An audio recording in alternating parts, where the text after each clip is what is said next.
Hello, everyone. I am Jupiter Star Warrior, and we're going to play some Star Trek. Well, once I figure out my sound issues. There we go. Be helpful if I muted my frame on my end, but at least I know y'all. I know y'all can hear me. Okay, cool. Let's. Oops. Okay. All right.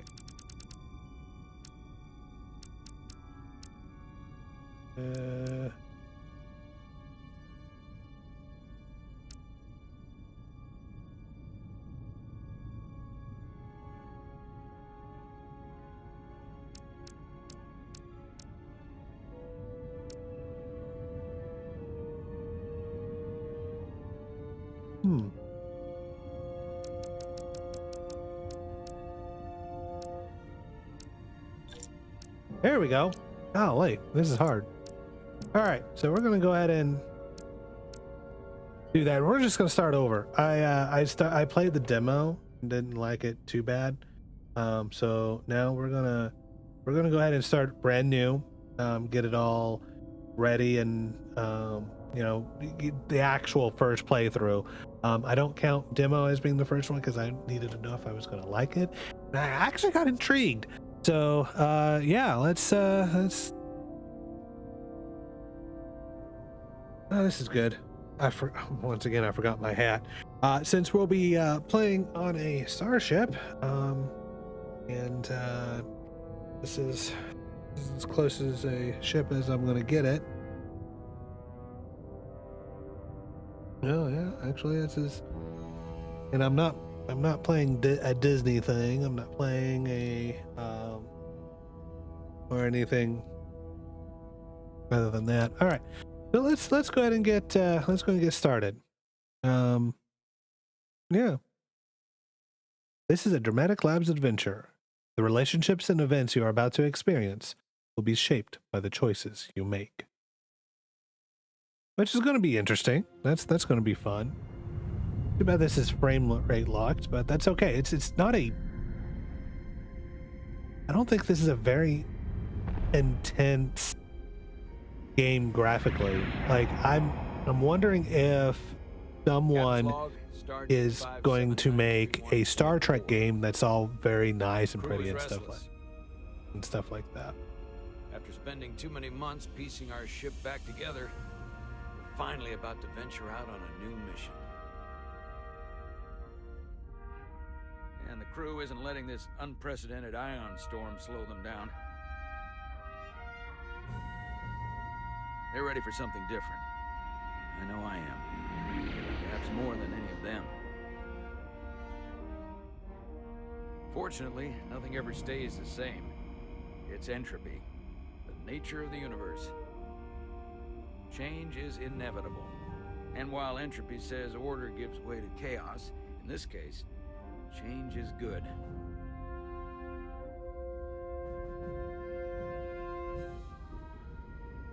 All right. Our new first officer is en route to the Resolute. Jara Rydek. I know she'll bring a welcome dose of new blood to the crew. Okay, so oof. A little bit shaken up there. Now, in Star Trek, pips would designate the rank, so we should see that this person is, you know, pretty high up there. No problem. She's a commander. I'm not great with flying. No. But these little shuttles are the worst. And yeah, you don't joined like Starfleet. flying. And yet, you joined Starfleet. There's a reason I'm not a pilot. You should try it sometime.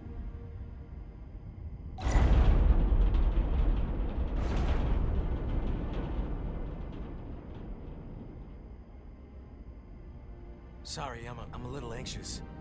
I hadn't noticed. I'm on my way.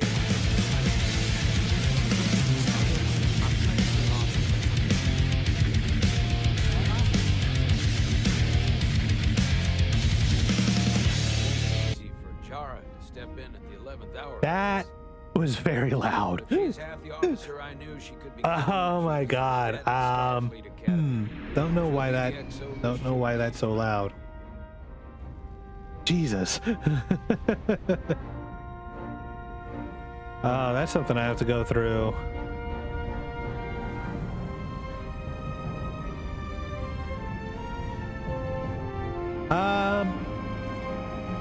The one in the red with the 3 pips on her thing. All right. Change of station. Oh, actually, notice the font. It looks like if only, yeah, the lady. If only it was like blue and more shimmery, it would be very similar to the Next Generation. All right, back in at security. Welcome to Starbase 128. A starbase on the very edge of Federation space. Long way from home now. Yep. Long way from home. Oh, is that? I just figured out the zoom, I think. Oh, no, maybe not. Commander? I'm not usually such a nervous wreck, by the way. I actually did well at the academy. Oh yeah? Maybe you've heard of the Torvalin test? Sounds familiar. It's Sounds a tactical familiar. simulator that makes the Kobayashi Maru look like a picnic on Pintaris 5. Anyway, I finished in the top 20. Not just in my class. I mean, all time. In the history of the academy. Really?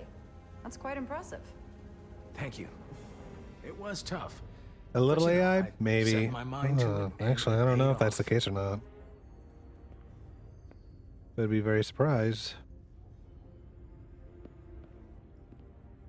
Please place your hand here. Hold it there for a few seconds. In hand. Alrighty. Commander Jaya Rydek, first officer, Welcome, uses Commander Resolute. Rydek. Wait, you're Jara Rydek? You absolutely crushed the Torvalin test. He just popped up. You finished in Oh. what, like the top 3? That would be me. That would be me. Now I'm really... He It's was an honor to meet you, Commander. Sorry, I didn't realize before. I just came off the shuttle and was glad to be on solid ground. The pleasure's mine, Ensign. Paul Calloway. Good to meet you. I believe Commander Ermot is expecting you. He's in the concourse just ahead. See you on the Resolute.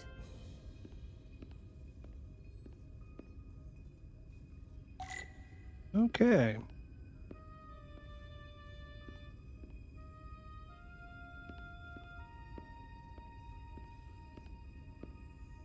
Good day, Commander. Let's see. Guy looked embarrassed. Wouldn't you be embarrassed? You know, basically he's your boss. Well, she's your I boss. remember my briefing. You know? Commander Ermot is a Bolian, so I'm looking for someone with blue skin. You know, and he just made himself look like an ass almost. Starbase 128 has 4 docks. One of those docks has the Resolute. I'll replicate myself a meal once I'm on board.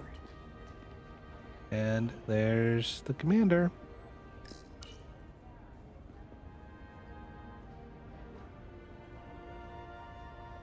Welcome to the edge of the galaxy, Commander Rydek. I'm Commander Jan Ermot, Operations Officer on the Resolute. Commander? I hope there wasn't too much trouble getting here. This storm isn't making anything easy for us right now. I know conditions He's so are short. less than ideal, Well, yeah, that might be. It was perfectly fine. No trouble at all. I'm glad to hear it.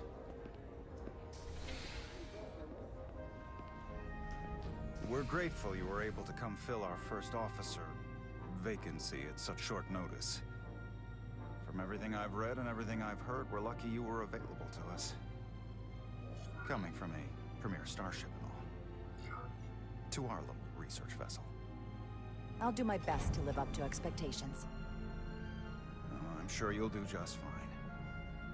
And if I can help in any way, just let me know.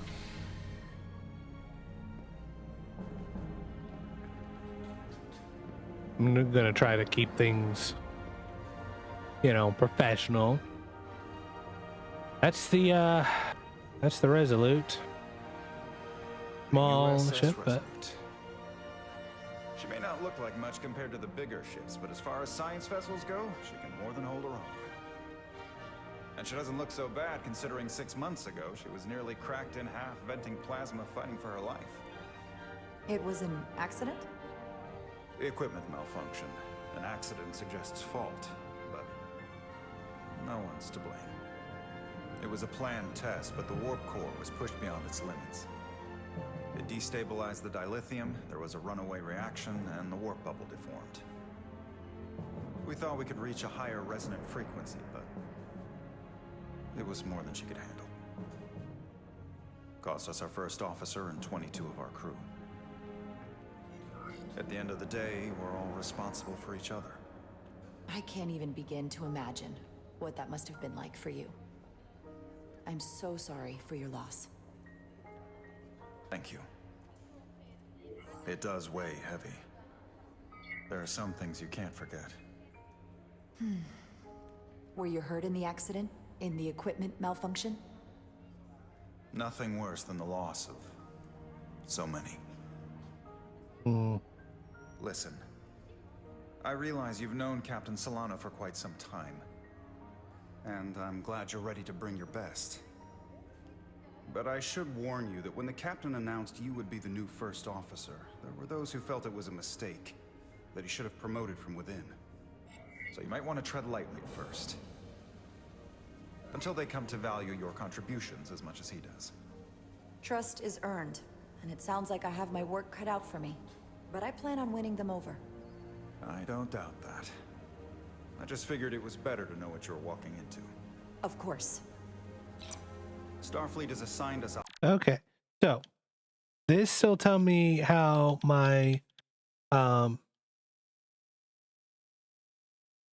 what do you call it? My characters' relationships are. So, for Ensign Calloway, well, new to me. I think it came out in 2023. This one's as Ensign Calloway. He's grateful for, you know, sense of humor when he was nervous on the shuttle flight, which is good. Starting off good with that. And then with Commander Ermot, he was impressed with Jara when she came off as humble and shrewd while showing empathy for what the crew of the Resolute suffered. High priority Which is mission to good. the Hotari region. I'll let the captain brief you on board. I know he's eager to see you. Will we be mission ready in time? We have every intention. The crew has been working around the clock to get the ship ready. There's still so much to do.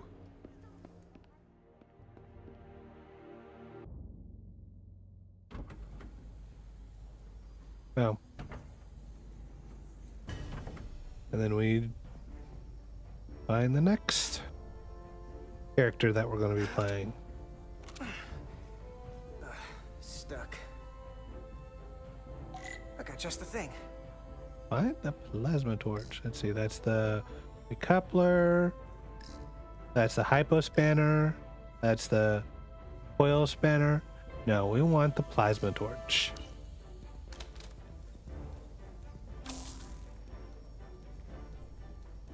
Yeah, apparently so. Explosion. Vaporize. Think.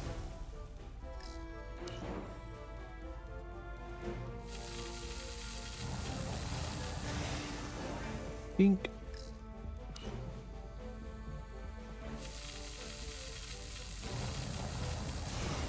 Think.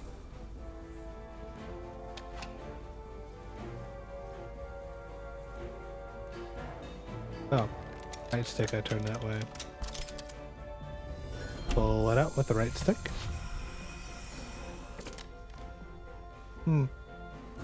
Bent. Push it in.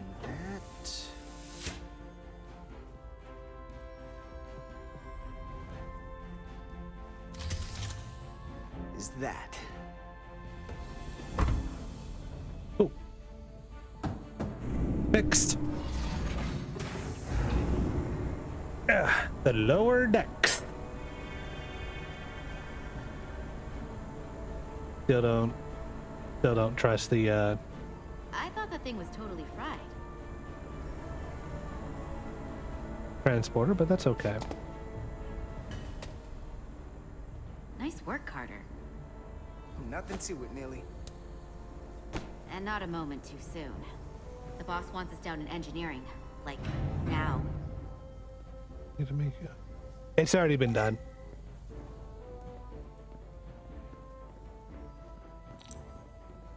Wait, what's all this?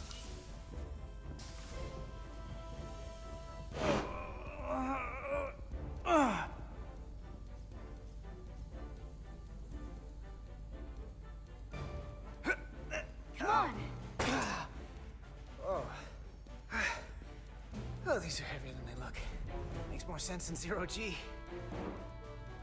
You're welcome. Okay, we do gotta go. We do have to go. Carter Diaz! Yeah, I probably shouldn't have stopped. The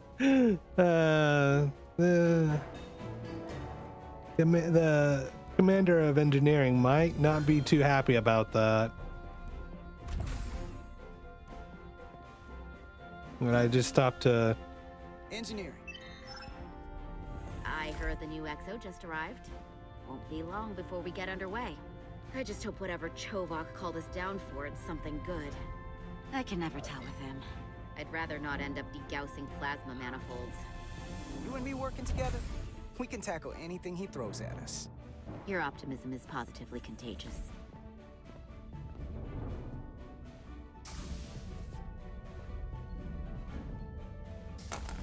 Looks like we got here before. Lieutenant Commander Chovak. We were just looking for you, Commander. Petty Officers Ed Solar, Diaz. I was beginning to think you would be late. We are all hands on deck right now, which means if you are not at your post at the appointed time, I do not have someone to replace you. A point I have been forced to make to Petty Officer Edsolar on repeated occasions. Apologies for the delay, Commander. I do not want your apologies. Simply see to it that it does not happen again. Bumptious assholes. So, That's- I don't suppose you wanted us down here to check in before we go off duty? Equip yourselves in EV suits to work on the exterior of the hull. Yeah, I need you to Vulcans tune the are structural integrity field for optimal performance. hard The asses. subspace distortions and ionic interference we are experiencing are preventing the proper calibration. But this ship must be ready to depart shortly, despite the storm. The precise nature of these disturbances are not fully understood. But many systems have been affected by the wide band of emissive activity. Whatever it throws at us, we'll be ready. We've got the best chief engineer in the fleet. I am a Vulcan, Mr. Diaz. Flattery is not necessary. All that I require is wow. that you do your job. Right now, that entails critical preparations, because long-range sensors show that these disturbances will be more severe at our destination, the Hotari system. You have your orders. Do not delay. Yes, Commander that. Chovak. All hands on deck. What's that? All hands on deck. That's what Chovak said. You know what that means? It means this ship isn't ready to go out and the brass know it. So they're throwing every warm body at it. And they're going to leave on schedule. It all comes down to us, Nelly. We're the ones who will get it ready. I know what we can do. But this isn't just any old refit or any old relaunch. Oh, whoa. Excuse me. Wow, rude. A lot of new faces coming on board. It's gotta be tough coming as a replacement. That's for sure. They seem all right. Something that happened 6 months ago while they were off on another ship? Well, that's nothing to hold against them. Yeah, you're right. I guess getting a little new blood on board doesn't hurt. Hold on. Now there's an old face I didn't expect to see again. Hey, Miranda! You weren't gonna leave without me, were you? Miranda, you're here? We thought you were staying on the Adirondack. Transfer came in at the last minute, so I figured I'd slum it on this bucket of bolts. Looks like you got her back together pretty nicely. I wasn't sure what to expect. I'm gonna take the high road here, pretend you didn't say that, and welcome you aboard. He's a better diplomat than I am. He still owes me a bottle of Saurian brandy. Don't think I forgot. Oh yeah, it's coming back to me now. Maybe Carter can rustle up that bottle and we can give you a proper welcome. As soon as we wrap up this quick little spacewalk. Spacewalk. Cool. Here, let me help you. Thanks. So what's the word? Are you back in the security rotation? Yep. Still running with the usual suspects. Whoa. Good to go.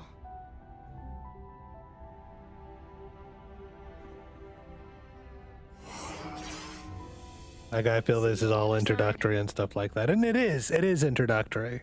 Activating magnetic souls. Thanks, sir.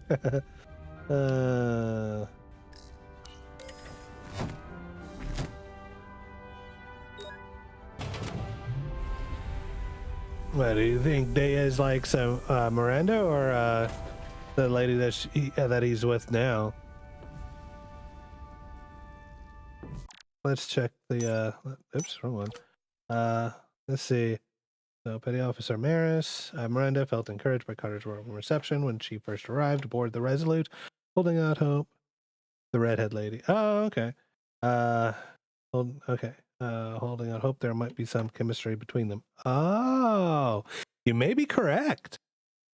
We'll see how that goes. Lieutenant Commander Chovak found Carter to be respectful and responsible when he and Azalar were almost late in main engineering. So we'll see how that goes.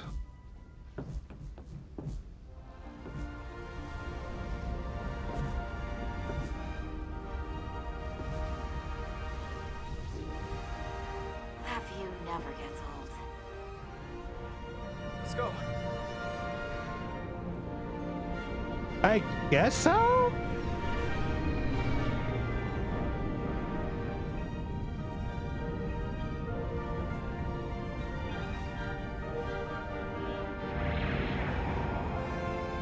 Be interesting to actually tour the Resolute.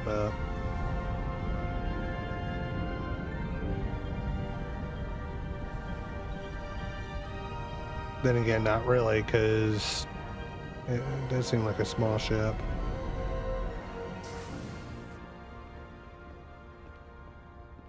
All hands. Captain Solano should be here momentarily.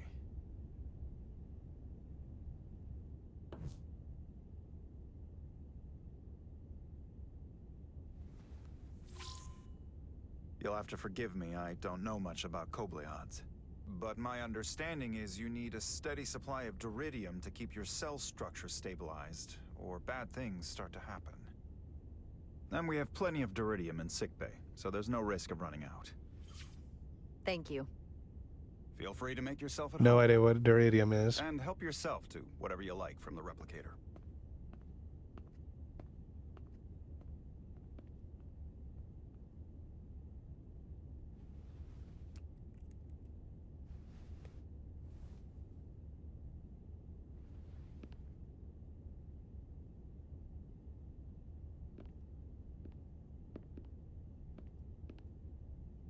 I can't say I'm a. If I were in this kind of world, Just a I don't sip think of it. something. Let's go with coffee. Coffee.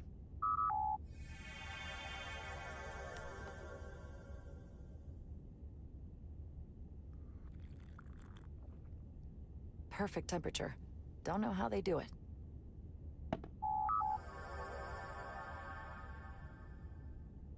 I don't think I'd want to be in Starfleet, TBH. Last What, time I replicate? saw you, it was graduation from the academy. You'd already secured one of the Maybe. most prestigious assignments possible. And you were burning with enough ambition to fuel 7 trips around the Necrid Expanse. It's good to see you again, Captain. I could not be happier to have you on the Resolute. My only regret is that we who couldn't provide Best and you no with a warmer dishes. I welcome. mean, it's also not home Arrival of a cooked. first officer to her new ship deserves a bit of fanfare. But unfortunately, we've had our hands full with the refit. You can spare me the pomp and circumstance. There's plenty of work to be done without all that. You always had a work ethic like nothing I'd ever seen. That's just what this ship needs at the moment. As I'm sure you've heard, we've had a rough go of it these last 6 months. Yeah, I The ship guess. suffered some damage, but not nearly as much as the crew. I heard that you had an equipment malfunction. Is that what they're calling it? No, that's just someone being generous. If anything, it was a leadership malfunction. We were on the verge of a major scientific breakthrough.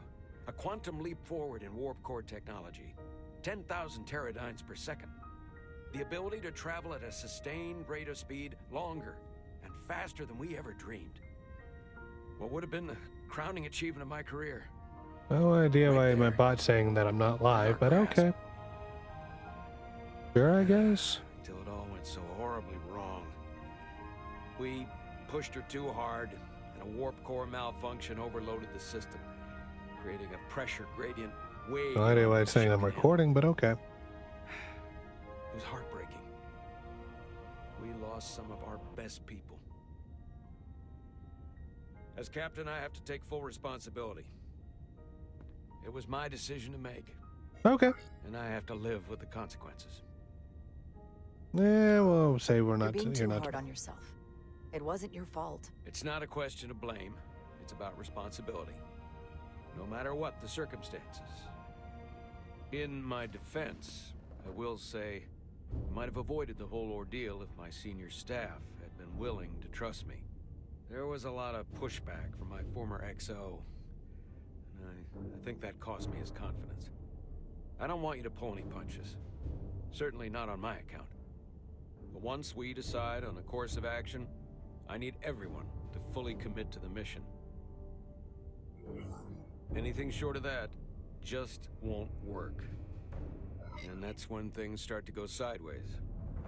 Whether I agree or disagree, I can promise that I'll be honest to a fault. Good. That's exactly what I'm looking for. But at the end of the day, it has to be my call. Look, I'll be blunt. We can't afford another mistake. Or at least, I can't. I feel like my career is hanging in the balance here. We need a win. Something to restore the crew's confidence.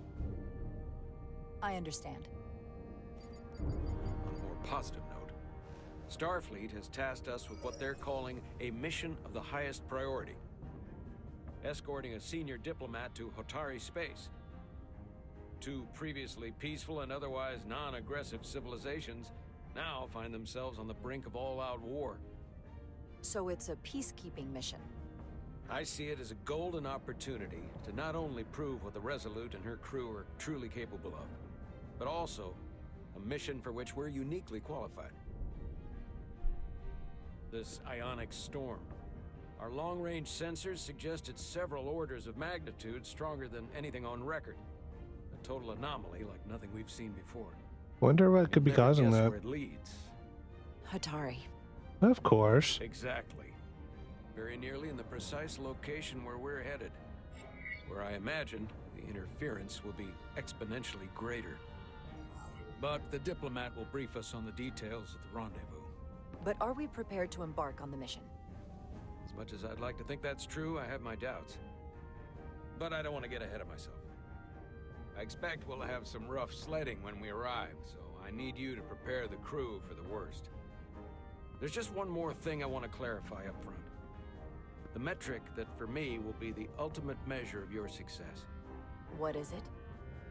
If after serving as my first officer, you don't one day find yourself with a ship of your own, then I will consider it my personal failure. When that might happen is entirely up to you. But it goes without saying, you have my full support. It's been a dream of mine since before I can remember. So I would be Yeah, honored of course. become a captain Commanders someday. are like As long as you're wanting to willing get to do the their own work. ship. You have have my Most of promise. them. I'll do everything in my power to see that it happens. For the most of Next Generation, Riker Let didn't me want to. Okay, so Captain Solano was encouraged by respect, but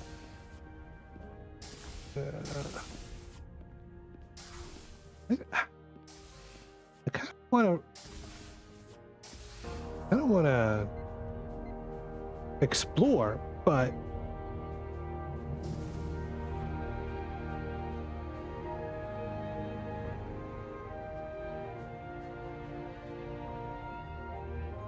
Everyone, if I could have your attention for a moment. I'd like to introduce Commander Jara Rydek, our new first officer. Some quick introductions. This is Lieutenant Handar, our helmsman, one of the best in the business. One of? Well, what he wow, lacks in humility, he's a more than Bajoran. makes up for in ability. A pleasure to meet you, Commander. Likewise. Next, we have Commander Westbrook, our chief science officer. I've come to rely on his expert counsel on a regular basis. Pleasure. Commander Rydek, it is such an honor to meet you. This is our tactical officer, Lieutenant Bedrosian, who's been looking forward to meeting you for about as long as I can remember. I've been following your career for quite some time. And I look forward to learning as much as I can from you. That's very kind of you to say. I'm happy to be here. Well, I have to admit, one of the reasons I've followed your career is because you're part Kobliad. Because of what you've overcome. Starfleet stands kinda up for awkward, people but who can't okay. defend themselves. And you were one of those people once. Don't know how to But respond to since then, that. you've done so much to protect others who need it. I really admire that. So, you've been something of an inspiration to me. I don't know what to say. That's incredibly flattering, thank you. I hope someday I can follow in your footsteps. I'm sure you will. And then, of course, you've already met Commander Ermont. Please, do everything you can to make Commander Rydek feel at home here. I'll be on the starbase. I have an urgent meeting with the starbase commander to get our authorization to get underway.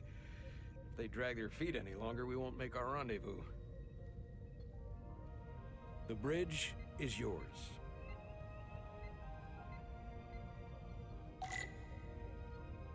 Okay. Let's see, any? Oh, Communications. Keeps us in contact internally and with other vessels. cool. It actually says that on there.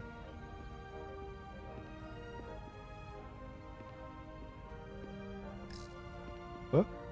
Oh, The helm. The Resolute is a refitted Centaur class, meaning it's capable of quick maneuvers. Can't wait to see what she can do. hopefully that's like internal thoughts, but you know.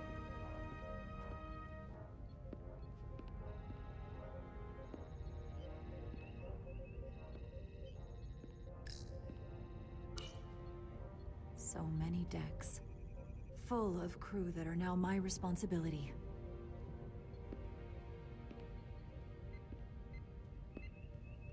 And we come around full circle.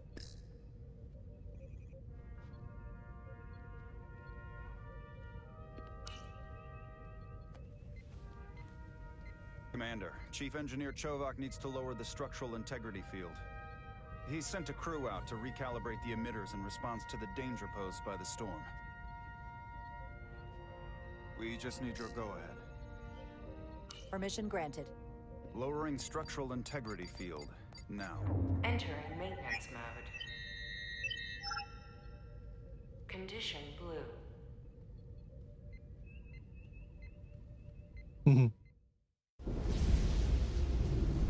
Storm Storm's getting surge. worse. Looks like they turned off the SIF. Great. Let's get to that emitter.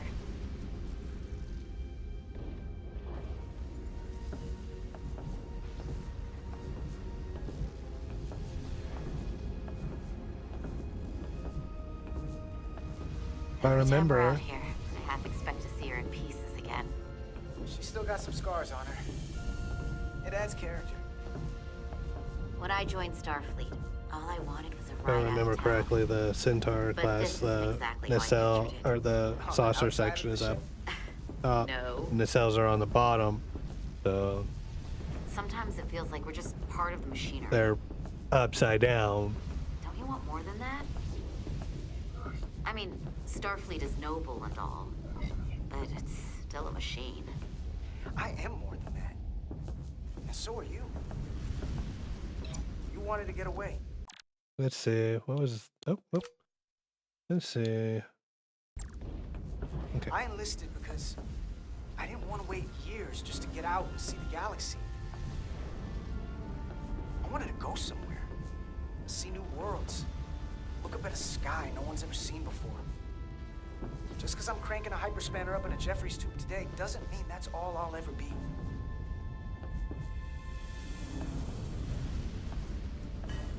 Diaz to Commander Chovak. We are at the SIF emitter. Acknowledged. You may proceed with the recalibration.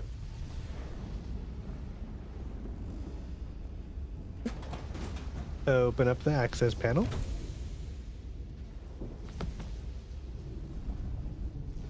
Oop. Open up the case. Find the correct tool, which is the calibration tool. Beginning recalibration. Align the SIF. Okay, the nose.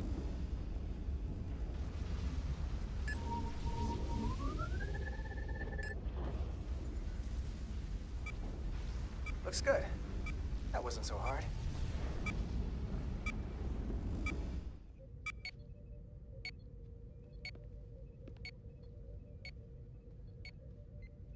Commander Westbrook, right? Chief Science Officer. You remembered my name and my rank. Impressive. Yes, I'm the Chief Science Officer, and I have the dubious honor of being the most senior officer on this bridge. I know I this can't ship remember inside what. and out. Better than just about anyone. What a very impressive list of credentials. This is a research and discovery ship, first and foremost. Now with a former tactical officer as its new first officer. I'm curious, though. A Kobliad, or half in your case, is an odd choice for first officer, given your vulnerable condition and all. That's kind of rude. But if, as an example, we found ourselves in a hostile situation, and you were suddenly incapacitated because you needed an infusion, what would happen then?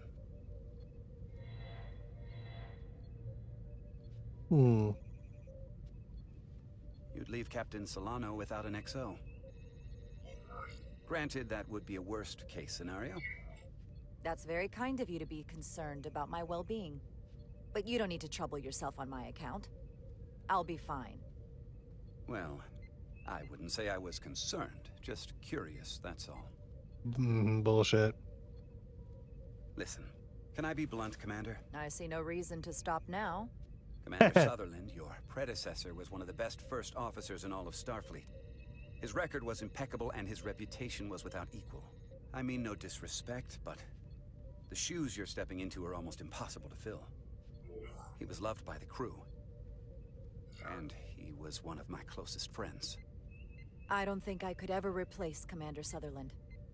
And it would be a mistake to even try.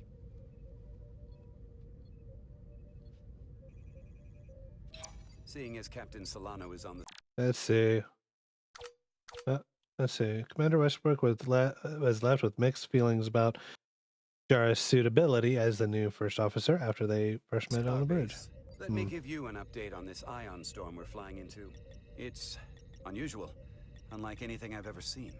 At the moment, I can't tell you if the Resolute will shrug it off or if we're putting ourselves at risk.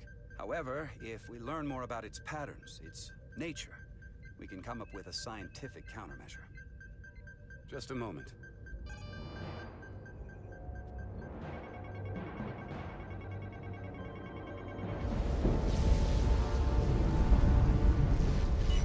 We've got a massive energy wave inbound. On screen. Here it comes. Tracing its trajectory. Starbase docking clamps are holding. The storm's emissions are fluctuating, coming in waves. And if my projections are right, we're about to get hit by a wide-band burst of ionic energy, like a tsunami. I'm reading power abnormal. Red alert! Aye.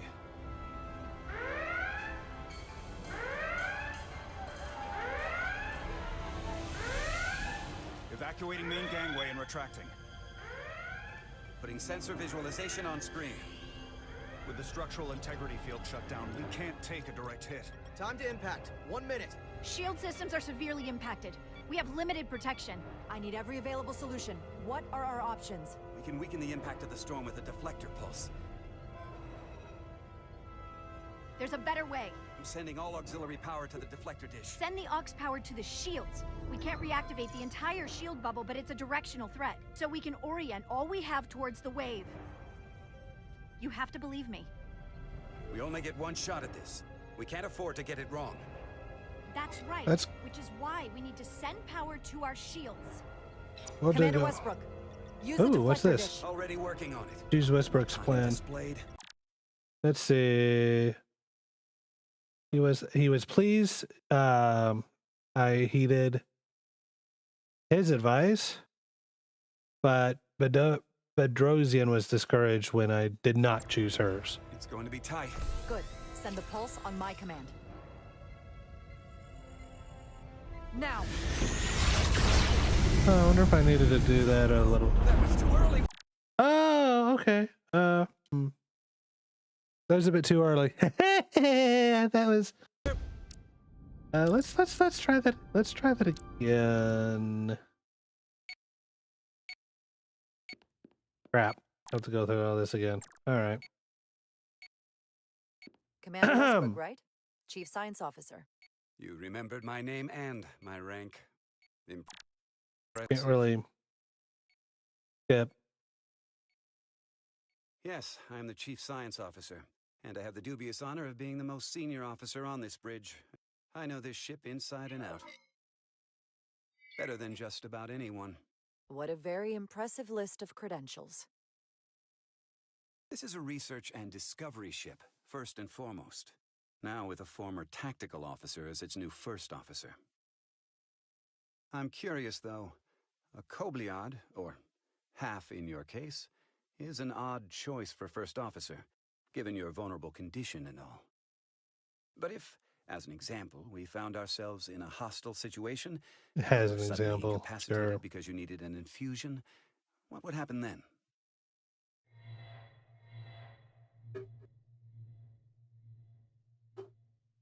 You'd leave Captain Solano without an XO. Granted, that would be a worst-case scenario. Let's try this one. In my entire career, it's never been an issue, or caused the slightest problem. And I don't expect this to be any different. I was just curious, that's all. Listen, can I be blunt, Commander? I see no reason to stop now. Commander Sutherland, your predecessor, was one of the best first officers in all of Starfleet. His record was impeccable, and I his don't think I can reputation change was his without mind equal. about my condition. I mean no disrespect, but It's always going to be the mixed. shoes you're stepping into are almost impossible to fill. He was loved by the crew, and he was one of my closest friends. So I can only hope that you'll live up to expectations. I don't think I could ever replace Commander Sutherland. And it would be a mistake to even try.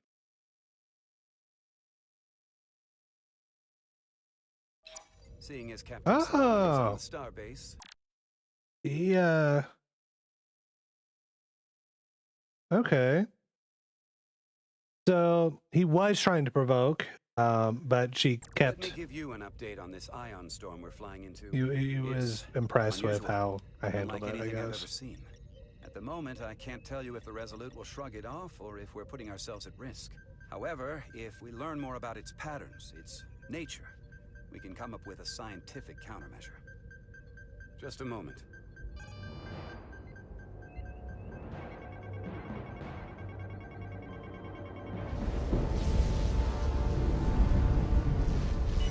We've got a massive energy wave inbound. On screen.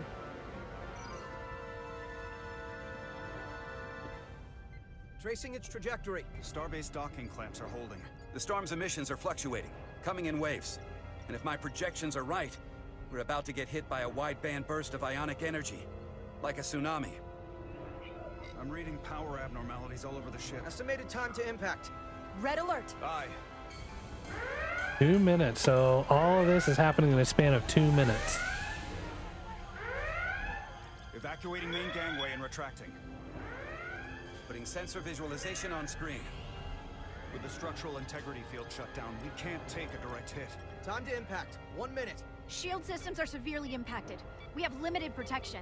I need every available solution. What are our options? We can weaken the impact of the storm with a deflector pulse.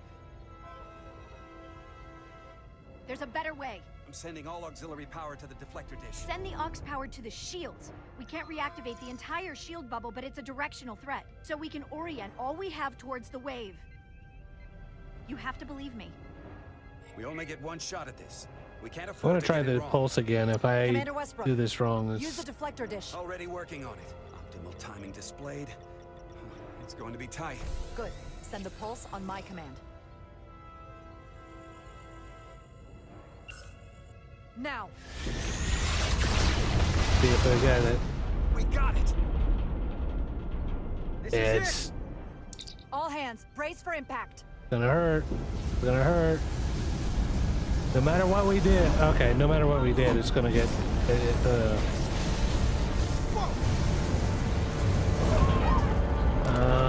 okay, I see what was going on. But no matter what happened, we were gonna be in this What happened? situation. Experienced a surge of radiation. Oh, you don't say. This radiation supercharged the plasma, forcing it to backflush through the system and creating a dangerous imbalance. It can blow out every primary system on the ship. Just tell us where you need us. I need you to traverse the hull to the access port to recalibrate the port nacelle plasma regulator. Well, that's... We've reached the first access point. Understood. Do you see the override for the level 1 failsafe circuits? Okay, let's go ahead and open up the thing. Affirmative. Engage the override. It should allow us to stop the EPS flow What? to the warp engine without triggering an automatic core shutdown. Do that.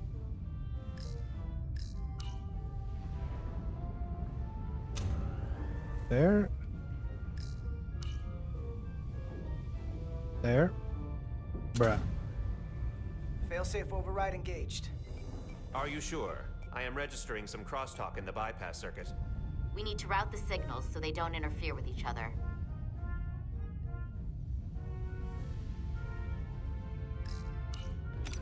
Oop. Oop.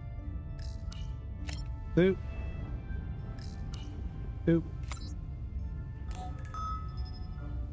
Diaz to Resolute. The failsafes are temporarily disabled. Moving on to the EPS regulator. Heads up, Carter. What is that? One of the discharges coalesced. It's coming right toward us. I'm gonna try to disrupt it with my phaser. Oop.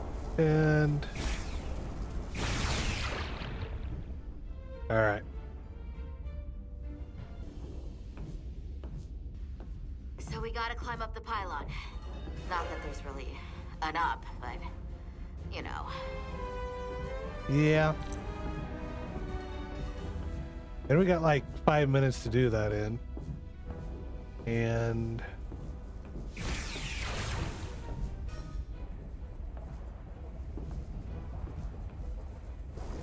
Oh.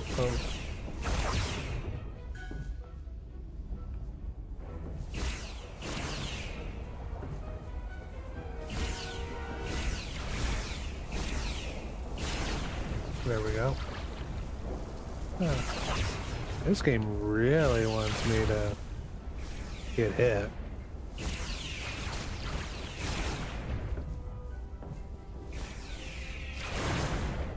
Whoa.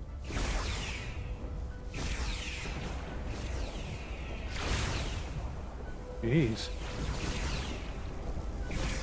Come on, game.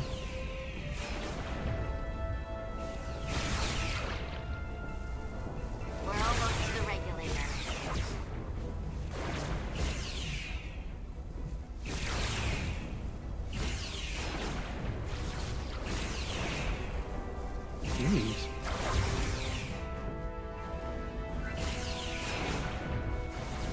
Okay. Whew. We're at the regulator point. Opening the access panel. And now halting the EPS flow to the port nacelle. We have little time before it causes an overload in the engine. You must work efficiently.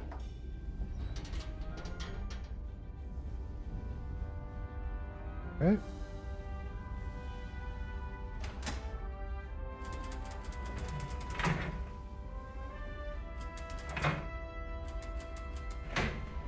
All right.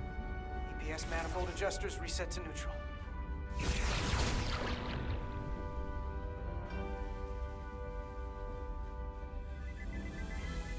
All right. Let's see. See what that does. There. The EPS Got lines it. to the port warp engine are back in balance. Almost done. Cool. Thank you, babe. Once I cycle the manifold nozzles, Chovok can...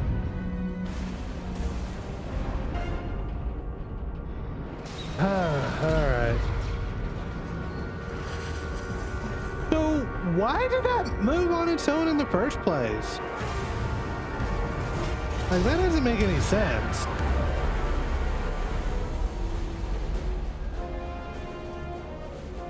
Lovac's like, oh shit.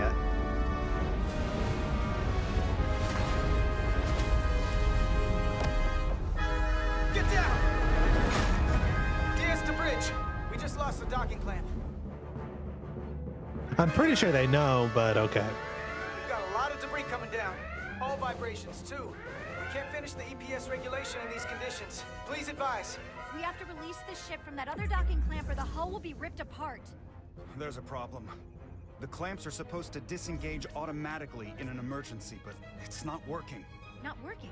What are our options? The docking clamps are fitted with exploding bolts for an emergency release. We've got crew out there. That'd be like setting off a bomb next to them. Maybe there's another way. Starbase is hailing us. Put him through. Resolute, the remaining mooring arm is failing. You need to disengage from the starbase now. The damage to the station will be catastrophic. We have crew outside and are looking for the We have safest people way to... on this station. If that mooring arm breaks, we could lose dozens of crew.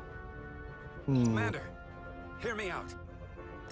Reverse People the like polarity that, of the hull, that I was which concerned. theoretically will repel the docking clamps. And repel the engineering crew right off the hull into the storm. This is Captain Solano. Put me on screen. Go ahead. Captain, we have a situation. Commander, what are you doing? Blow the bolts on the docking clamp. The captain doesn't know the whole story. I'm giving you an order.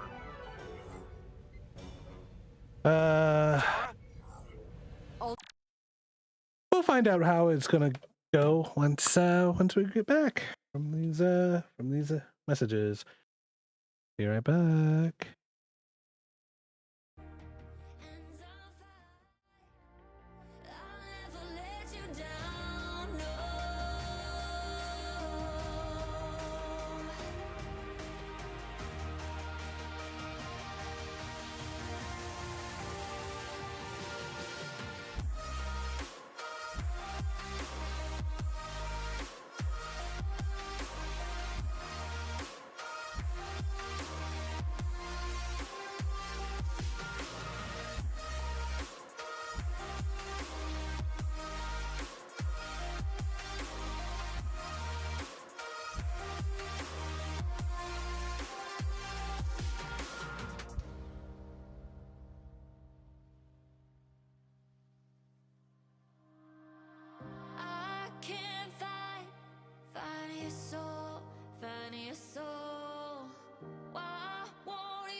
sun is in my eyes.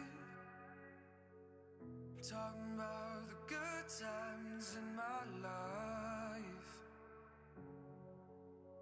and how we shine so bright. The places we love and all the songs we heard them all night long.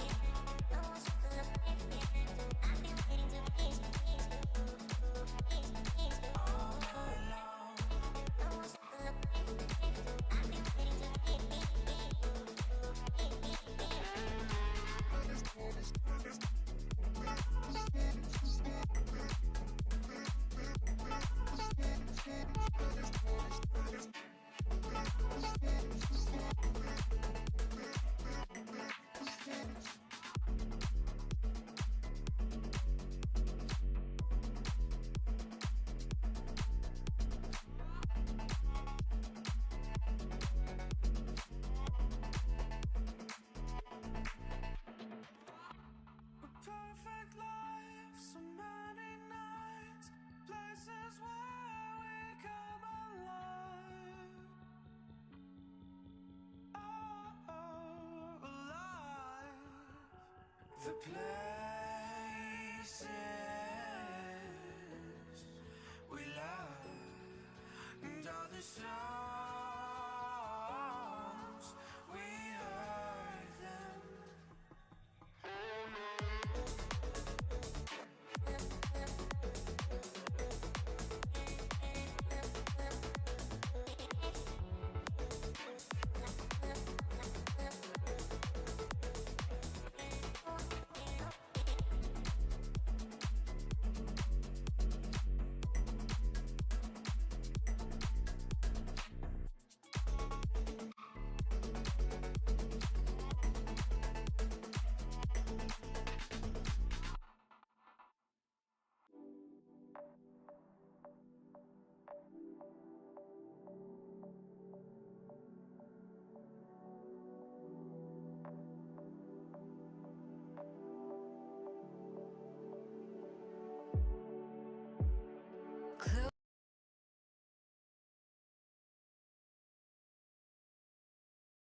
Yeah, I noticed that hashtag too. Okay. All right, let's. Respect, sir, it's a more complex situation than when you Jara, disembarked. I need you to do the right thing. We can't have this go sideways before we even leave for the mission. The captain made himself quite clear. They're gonna get hammered with debris out there. Reverse the polarity. There is protocol. And there are lives. What is the holdup? Starbase, stand by. We're gonna flip hull polarity to disengage the clamps. Yes, Commander. He's like, you get here, really? I'm so disappointed This in is you. Acting Captain Jara Rydek. Be advised, we are going to reverse hull polarity to free us from the remaining docking clamp. Tether yourself and deactivate your boots on my mark. Understood. 8, 7, 6, 5, 4, 3, 2, 1. Mark! Ah!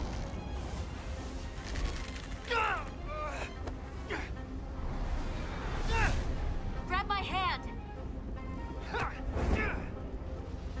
I got you. Thank you. Plasma imbalance is reaching critical condition. We are moments from primary system failure. I got it. Okay.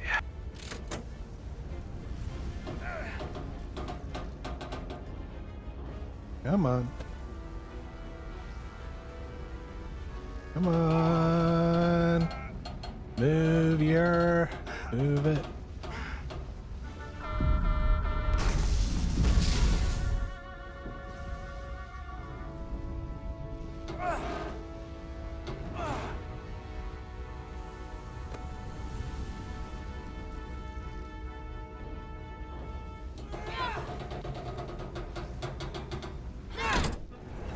And there it is.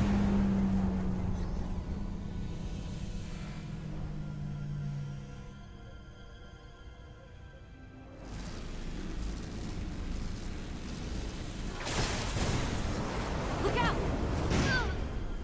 Ouch.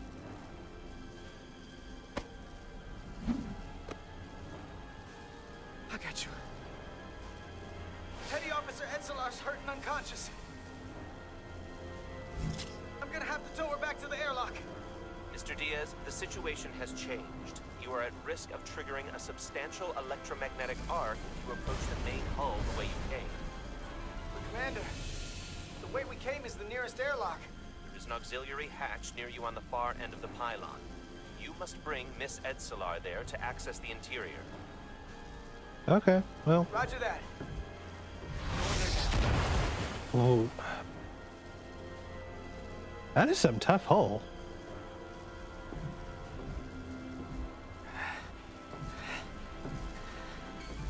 I'm at the auxiliary hatch.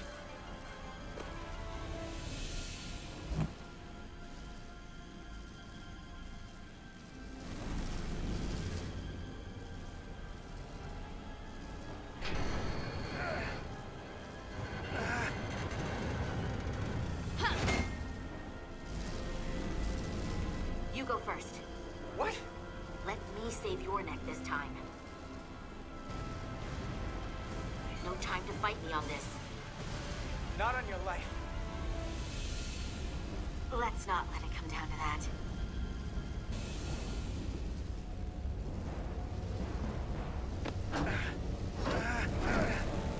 And now we're gonna see how far, like, this is as far as I got pretty much.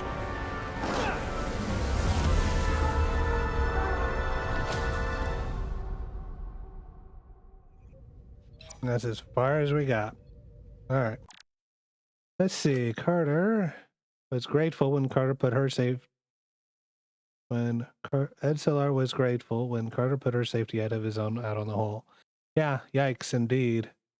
Let's see.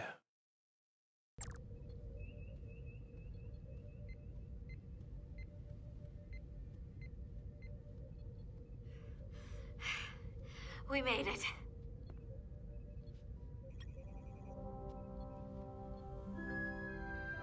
They're safe, bringing the SIF fully online. Oh, good. Do it. They're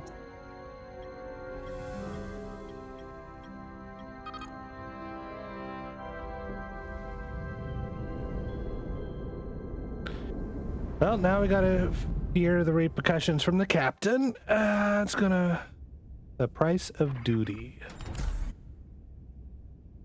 I don't know who that is, but okay. Nilly. Oh. I'm good. Help me with him. Oh yeah, he got. Oh dear this Lord. Ow, that's Medical. Got one wounded at my location. Carter. You don't look so good.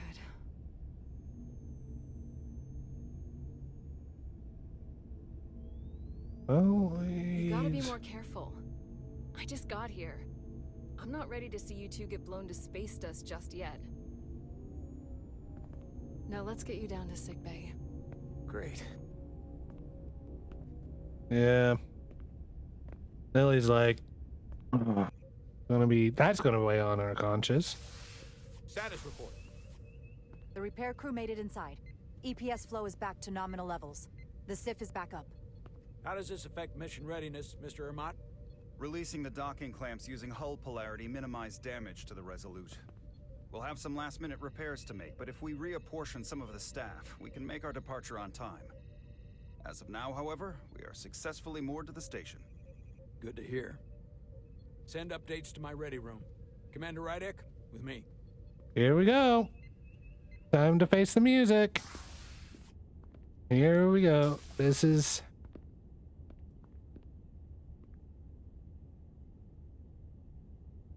He's pissed.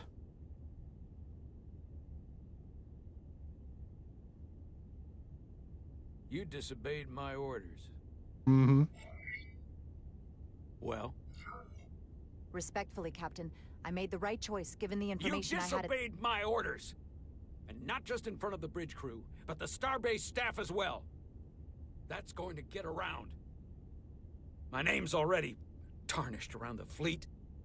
But what is it going to do to my credibility on this ship? From the top to the bottom. Bridge to lower decks. Oh boy.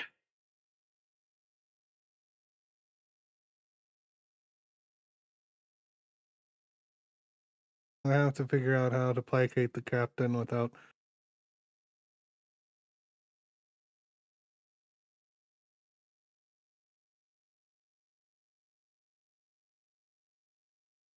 second choice. I told you I'd be honest. But I also owe you more respect as captain of this ship. And I'll do better, living up to that. I expect as much from you. You might have won some fans on the bridge with that stunt, but not everyone. Lieutenant Commander Chovak has already bent my ear. I'm sure he doesn't take it personally. He'll get over it in time. Mr. Chovak is more complicated than he would want to admit. I guess we all are.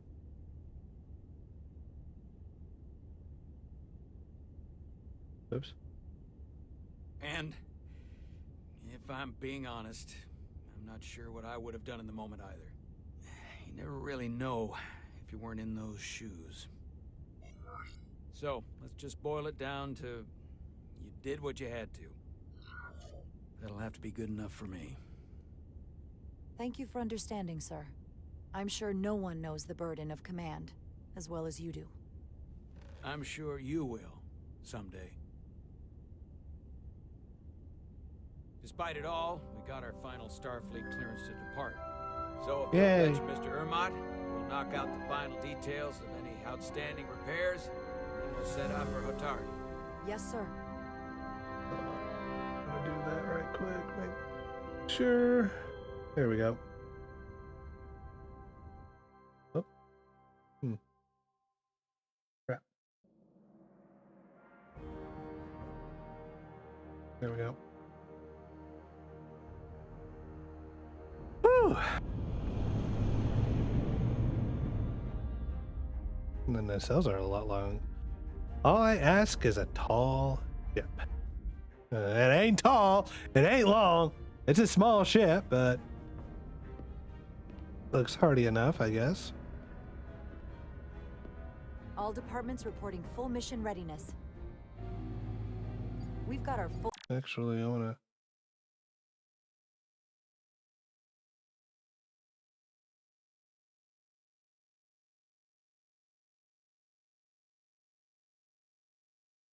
There we go. complement on board. This is my favorite moment, right now. The start of a new mission is always full of possibility. The Orion Syndicate could sell it as a drug. Don't let the Admiralty hear you say that.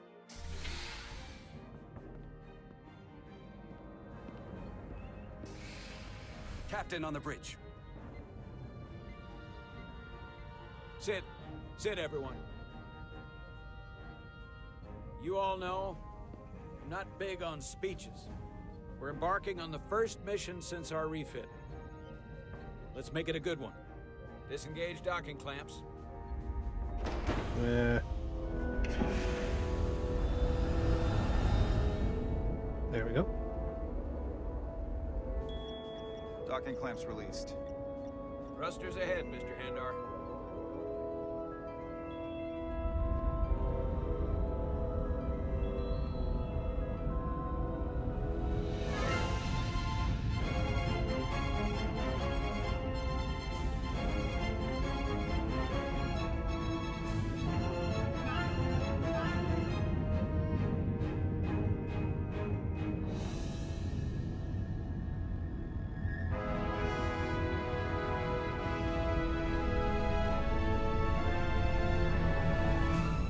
Always pomp and circumstance.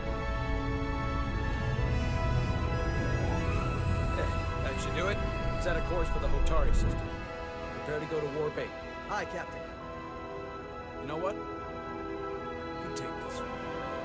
Yeah. Me? All right.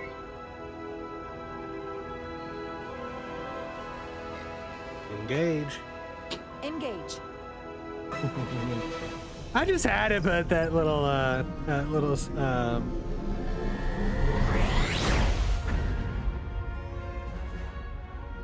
just had to put a little bit of a dramatic pause there. Simple, but effective.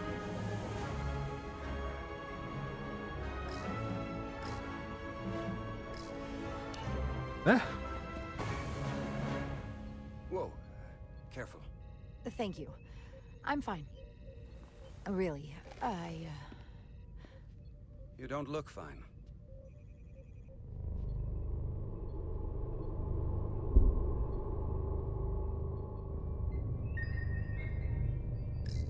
Oh boy.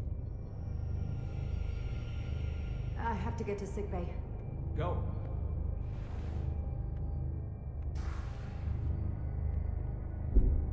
Commander, help me get her inside. Oh, that's a problem. Damn, it was at 98% like a moment ago.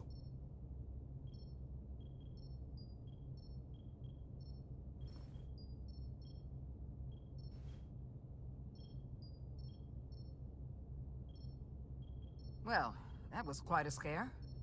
A few minutes more and it would have been one of the shortest tenures on record for a first officer.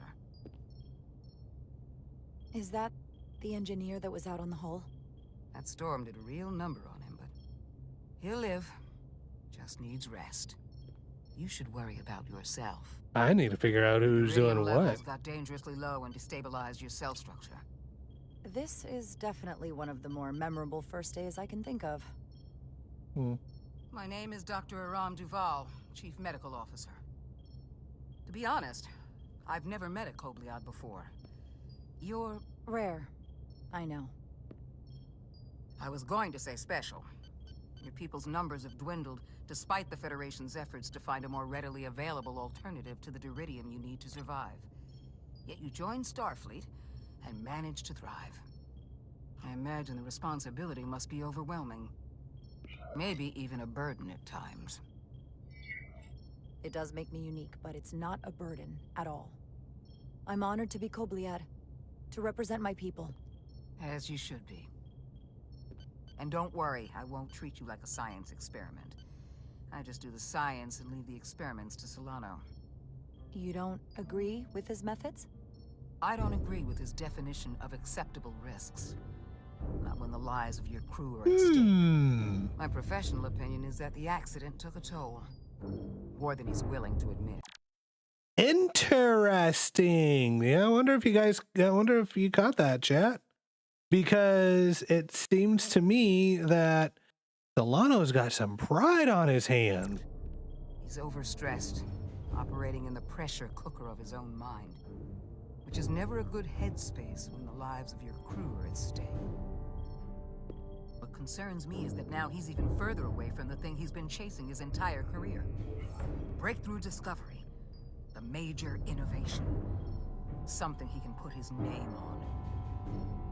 The more the time passes and the further out of reach it gets, the more risk he'll be willing to take. We all have to chase our dreams, don't we? We need to take some risks. Isn't that why we joined Starfleet? But not at the expense of other people's lives. It's too high a price to pay. He's got a point. Okay, cool.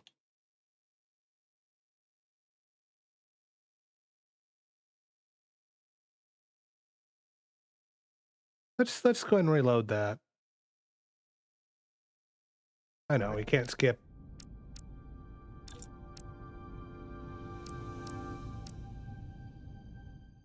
But, you know.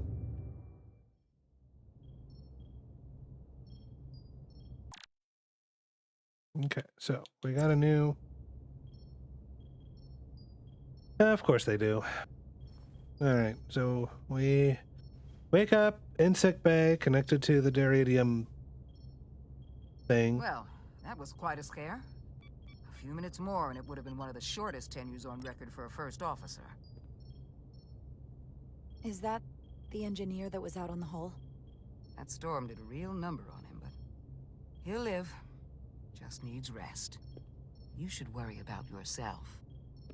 Your deridium levels got dangerously low and destabilized your cell structure. This is definitely one of the more memorable first days I can think of. My name is Dr. Aram Duval, Chief Medical Officer. To be honest, I've never met a Kobliad before. You're rare. I know. I was going to say special. Your people's numbers have dwindled, despite the Federation's efforts to find a more readily available alternative to the deridium you need to survive. Yet you joined Starfleet, and managed to thrive. I imagine the responsibility must be overwhelming. Maybe even a burden at times. It does make me unique, but it's not a burden at all. I'm honored to be Kobliad, to represent my people.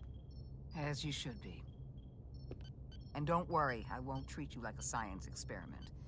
I just do the science and leave the experiments to Solano. You don't agree with his methods? I don't agree with his definition of acceptable risks. Not when the lives of your crew are at stake. My professional opinion is that the accident took a toll. More than he's willing to admit. He's overstressed, operating in the pressure cooker of his own mind. Which is never a good headspace when the lives of your crew are at stake. What concerns me is that now he's even further away from the thing he's been chasing his entire career. Breakthrough discovery. The major innovation. Something he can put his name on. I hear Interesting, you. though. But that's my job, isn't it? To make sure that doesn't happen. And we don't lose sight of the bigger picture. Which is exactly why I'm so glad you're here. We need you now more than ever. And I have to give you credit for what happened on the bridge. It took guts to defy a direct order. Huh. I guess word travels fast around here. It's a small ship, and everyone's curious about the new XO. Fortunately, your cell structure is almost completely stabilized.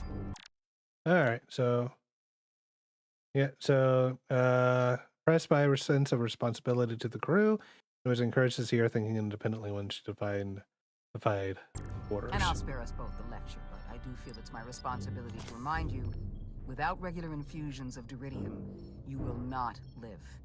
It's as simple as that. Understood. Then, my work here is done.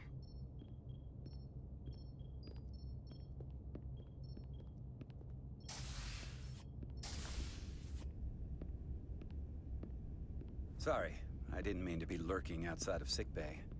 I didn't want to intrude, so it felt more appropriate to wait out here. We were all worried about you. Or I should say I was. I wasn't sure what was happening at first. But then I realized it was your condition. Oh. I'm feeling much better. Thank you. It's just part of who I am. Well, being a jerk sometimes is part of who I am. So, I'm sorry for that. Well, at least you were. Trusted my intuition. With a. You want to? Hang it. Let's see if I can't. Hopefully it'll be, you know.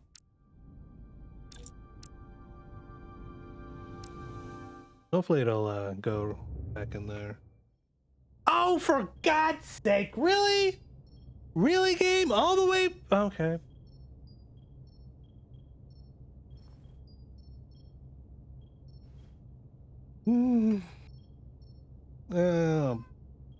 Well, that was quite a scare.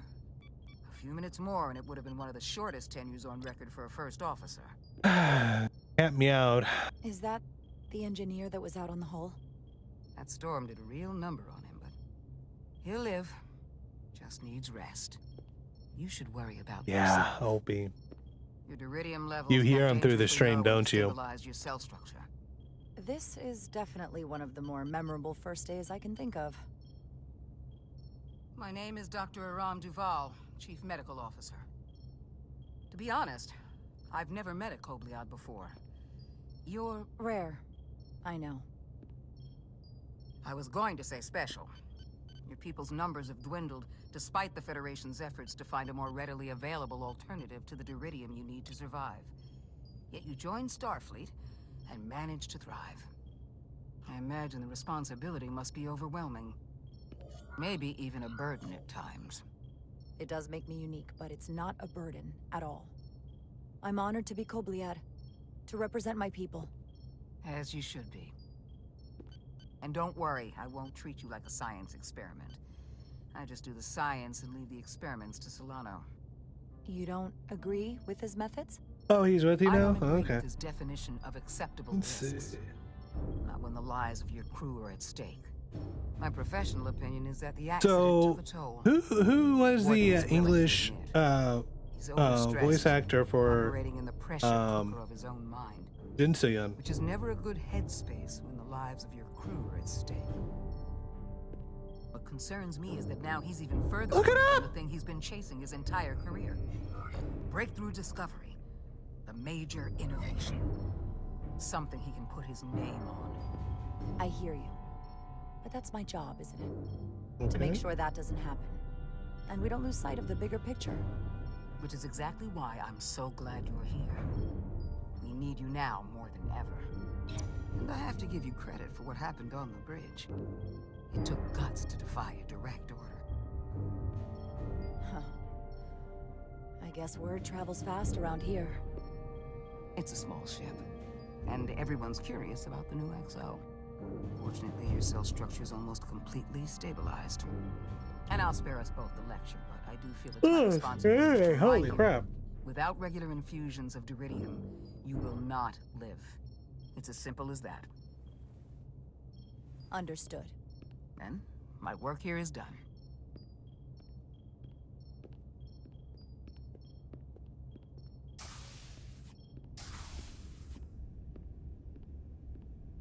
Sorry, I didn't mean to be lurking outside of sickbay.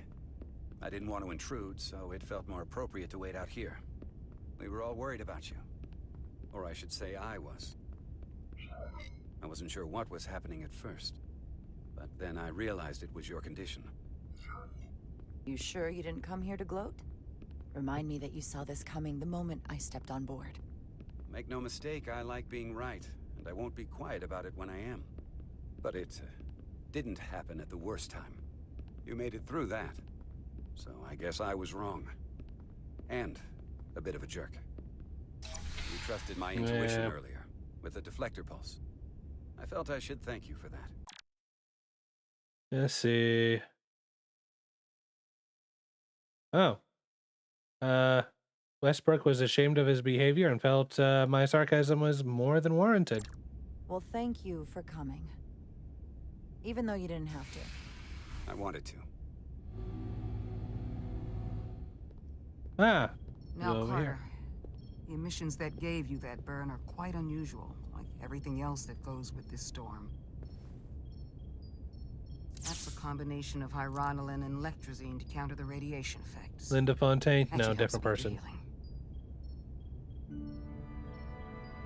She's come by a couple of times to see you already. Ooh. Be brief. Parizia Bajos or Bajos played It's good to Jar see you awake Rydek. again. I was starting to get worried.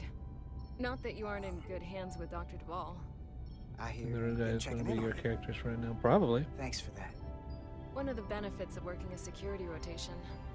Lots of opportunities to walk by sickbay and stop in. I guess Nobody so. was looking in on you too, by the way. But since it's just us right now,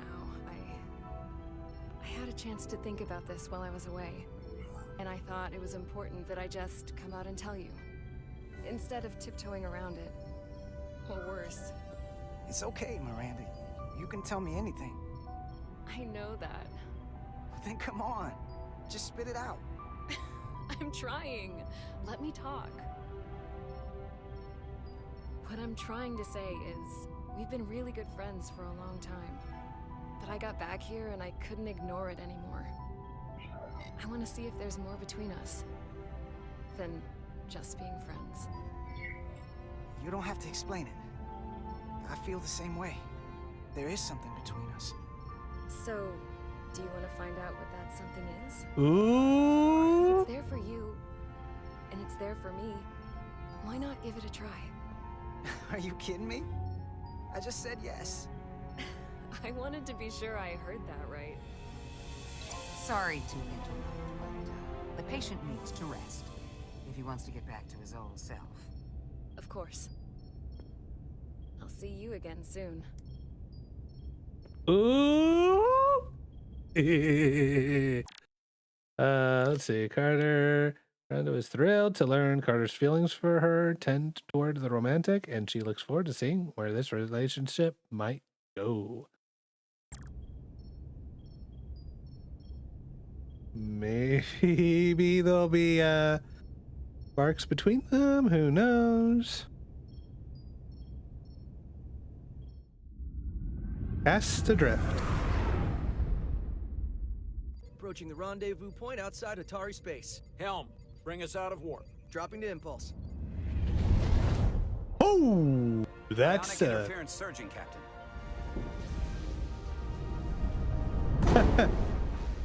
Shield integrity holding. We can take it. We are at the correct coordinates to meet the shuttle. Commander Rydek. That's close. Diplomat, if you will. Aye, Captain. Let's reduce the noise. Filter out environmental signals. I can manually tune what's left for Federation signal types.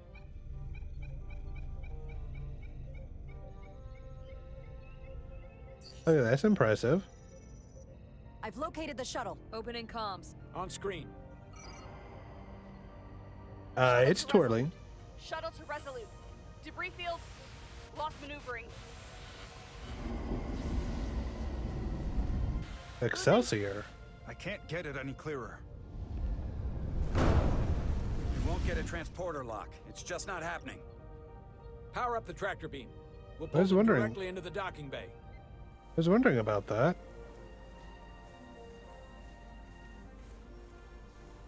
Diaz, you good to run the tractor emitter? Yes, sir. You sure? I'm sure.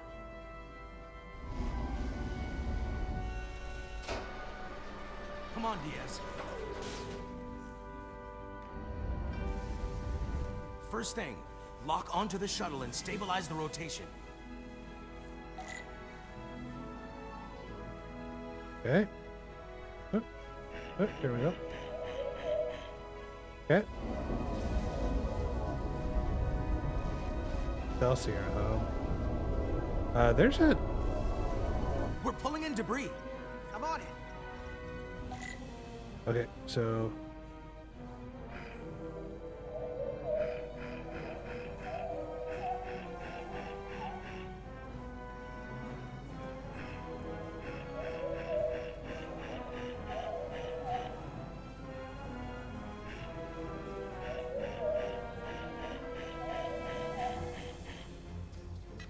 That's impressive.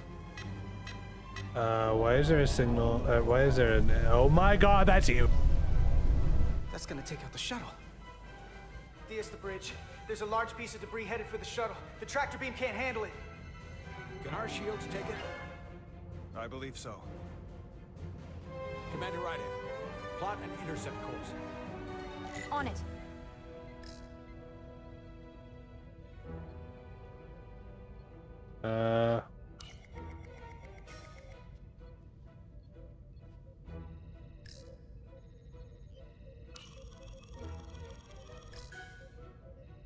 Oh, okay, that's what you want me to do.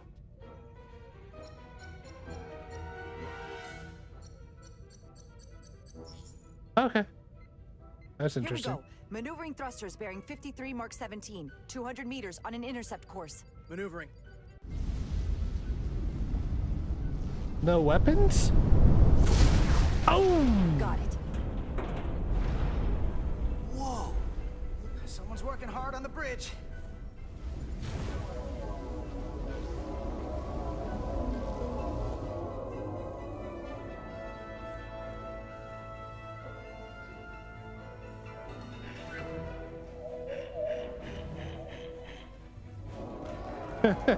Okay. Sure.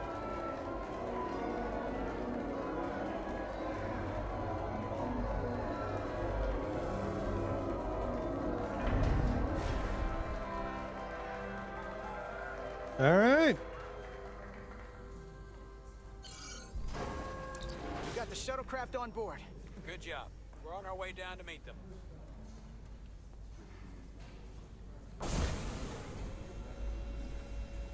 All right. Who's coming off that?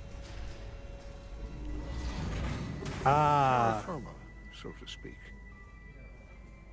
Ambassador Spock.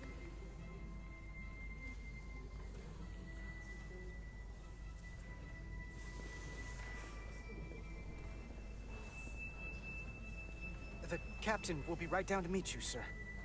In that case, I will wait for him here. Okay. That's impressive.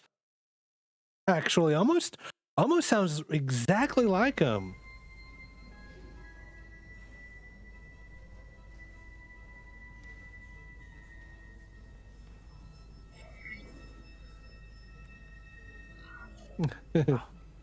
Let me be the first to say, welcome to the Resolute, Ambassador. Thank you, Petty Officer... Carter? Carter Diaz, sir.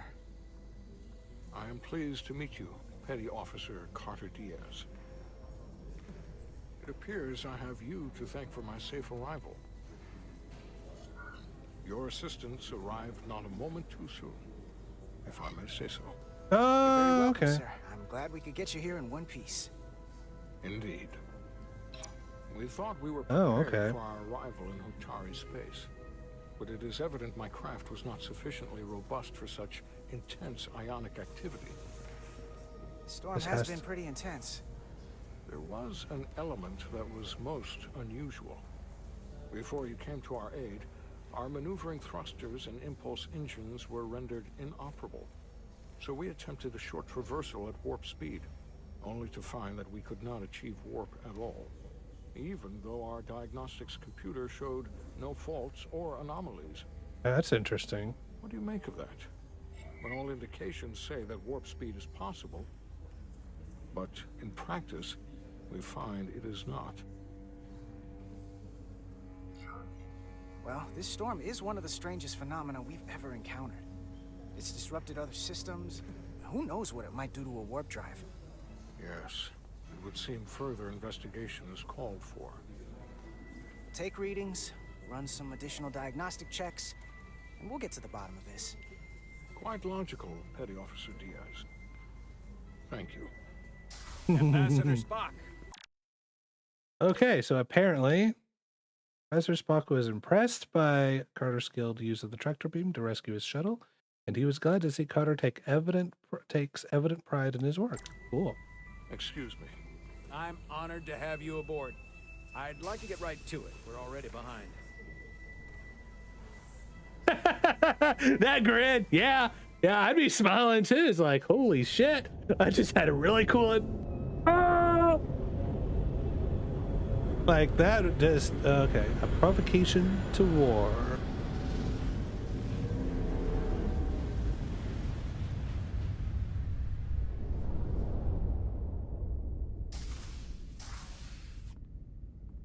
Ambassador Spock, my senior staff.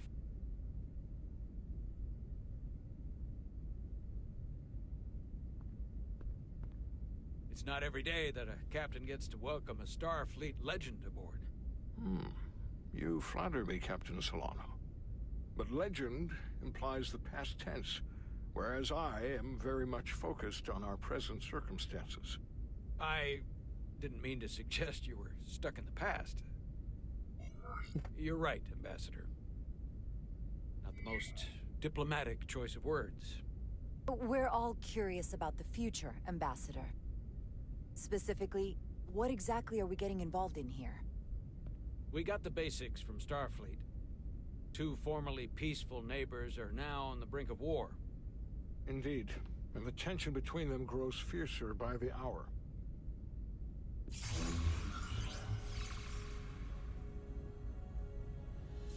Elydia and Hotari. Elydians are the more advanced species. They made first contact with the Hotari over a century ago. This is Tau, the Hotari moon. It is rich in dilithium, and for decades, the Hotari and the Illidians have shared a mining operation there. The Illidians provide the technological resources, while the Hotari have served as the labor force. The stability of that arrangement was the source of their peace, until recently.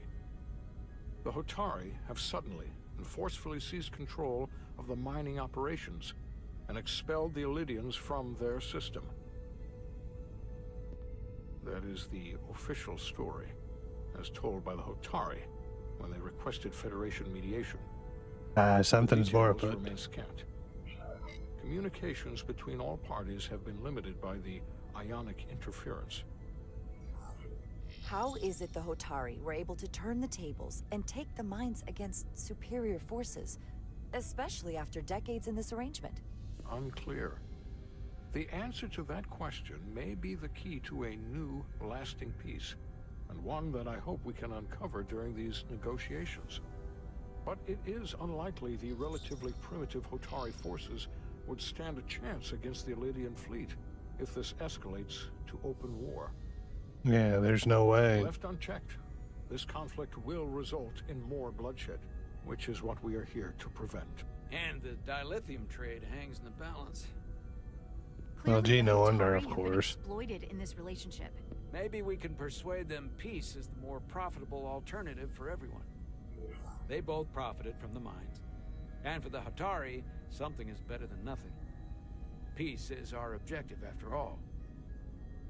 That is correct. If we could convince them, it would restore the peace. But we would need the Hotari to accept a difficult compromise. Made all the more difficult by the emotions flaring on both sides, no doubt. Neither the Illidians or the Hotari are members of the Federation, so we can't make them do anything. There is an additional complicating factor I should mention. In the past, the Federation has relied on the Illidians as a source of dilithium. That certainly changes things. Federation sources its dilithium from a lot of places. Yeah, and this is one of them. That means the Hotari have no reason to trust us. I wouldn't go that far, Commander. We are completely neutral in this matter, on neither one side nor the other. Any suggestion otherwise would compromise our position. Given the Federation's involvement... Let's see, Spock.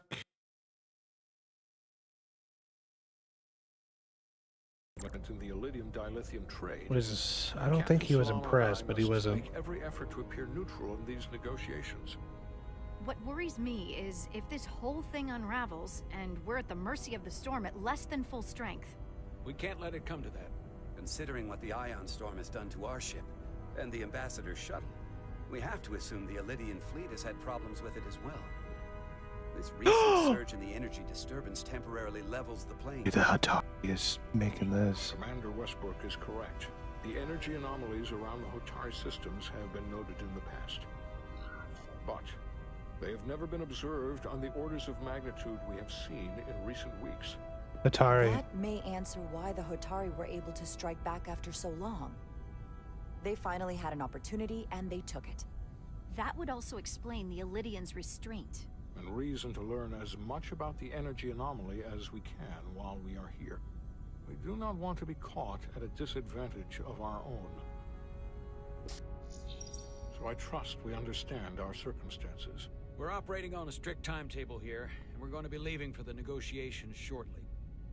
Commander Westbrook, I want you to leverage our systems to investigate the anomaly from here while we're gone. Aye, Captain. Thank you all. Dismissed. I want to speak to both of you privately.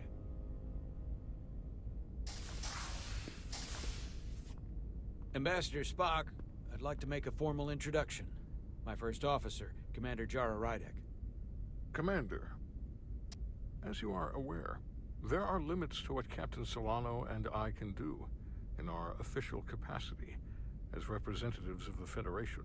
But someone in an unofficial capacity, your first officer, for example, would not be bound by those restrictions. Wait, what? Commander Rydek could ingratiate herself to certain parties behind the scenes. where they may be more candid in revealing information that could lead to a resolution.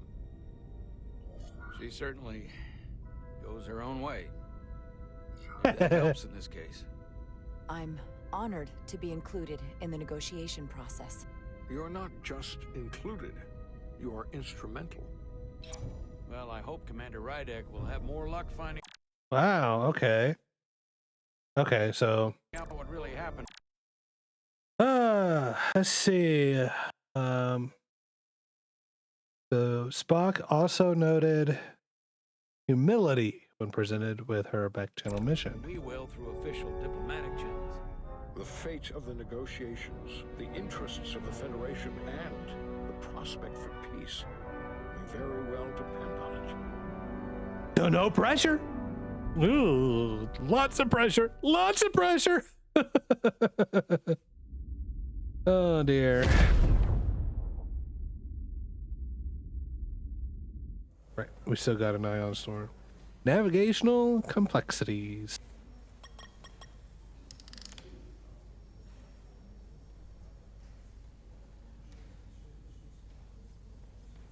Mr. Diaz, I understand you have already discussed the warp drive failure with Ambassador Spock?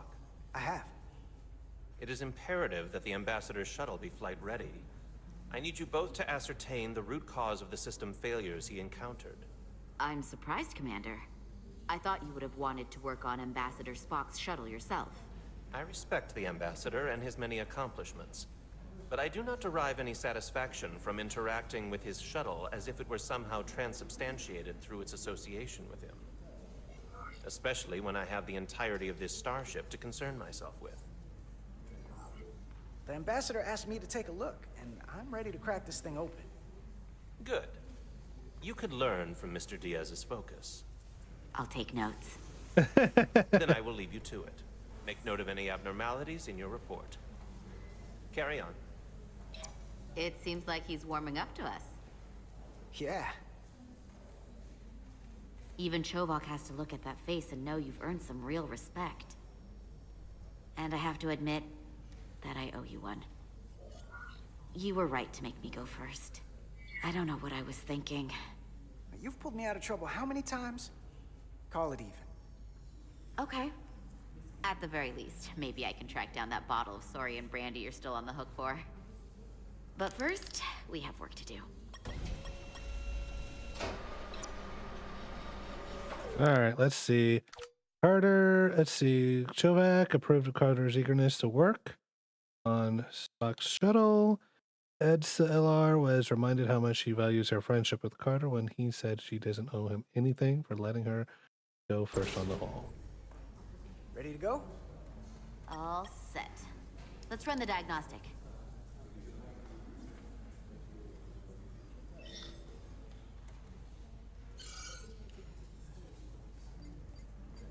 So, I know about your talk with Miranda. You do? She sent me a Priority 1 dispatch right after your conversation. I'm happy for you. Both of you. Thanks. But I'm only going to tell you this once. Don't screw this up. Because I would be very unhappy if you tried this out and then, I don't know, 6 weeks or 6 days later, I have to start splitting holidays between the two of you. All because things went south and you're not on speaking terms. That just isn't gonna work for me. And I know you'll respect that. You really don't believe in me, huh? It's not you. Or her. Just running the numbers, and things don't work out more often than they do. I like my friends, and I like our group.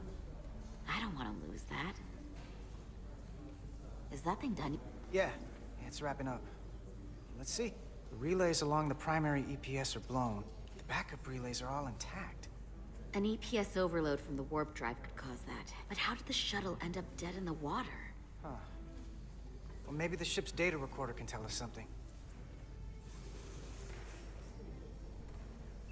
Data recorder. Here. They were only about 8 minutes from their plotted warp point. No faults, just those warnings. What are they?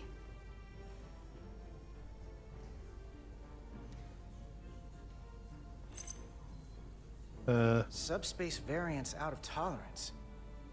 What does that mean? It means the main navigation array lost sight of space somehow. Will the array going offline cause that?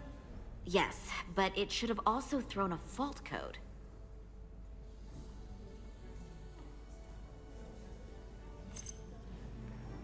Warp field became inverted suddenly. I've seen this happen when the center warp coil cracks. A cracked warp coil throws a fault code.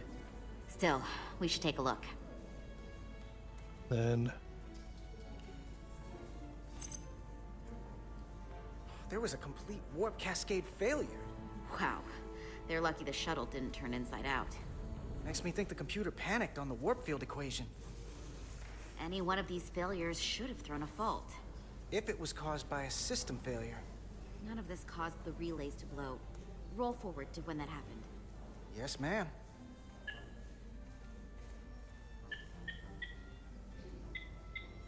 So here, they take a moment to get their bearings and they attempt to re-engage the warp drive.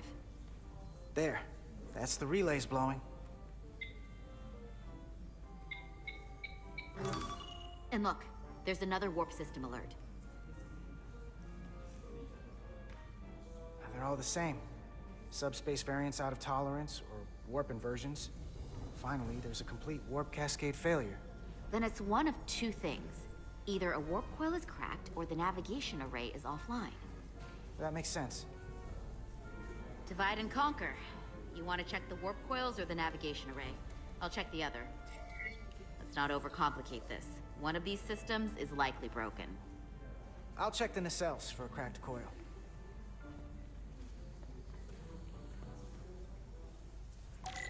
Okay, your tricorder can record and analyze data. Looking through it will reveal the unseen. Use X to equip or holster your tricorder. Hold RT to scan glowing objects. You must be close to some objects to scan scan them rather. Blah. Watch the frame of the screen to see if you are too far away. Okay, so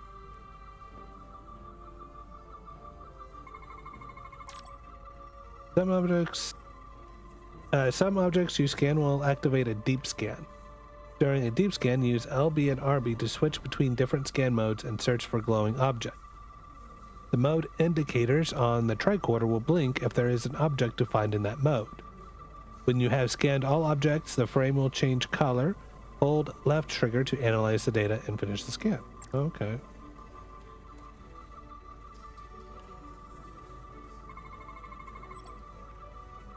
And their standby state or coils produce a residual electromagnetic field, no deviations detected. Okay, good.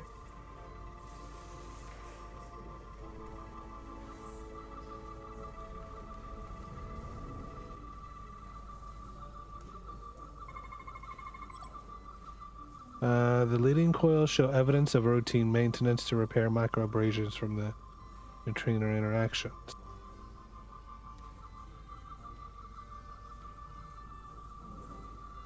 Nothing in the...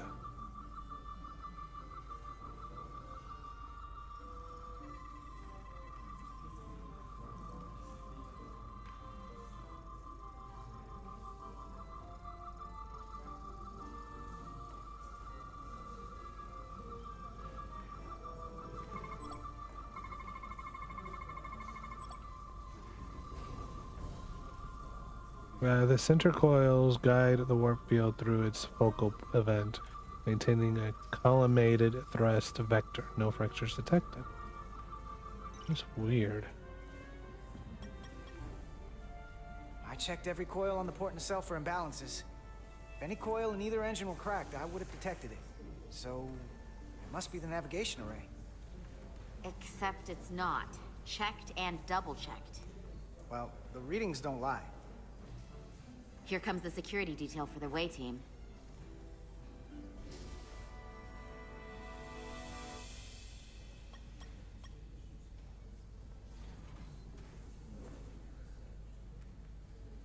Hey. Focus. I'm not here. We're escorting the negotiating team to the surface as soon as they come down from the bridge. I don't want to interrupt some important work. I was just hoping to see you before I go. The captain and the others will be here any minute now. Should be an interesting ride down to the surface. Come on, I'm never too busy to make time for you. That's not true. No. But I am glad you came by. No, that's more accurate. I gotta be precise with you, huh? Hey, Maris. Aren't these those button pushers you're always hanging out with? And you're the phaser jockeys we always beat in Parisi squares, right? All aboard for Hotari.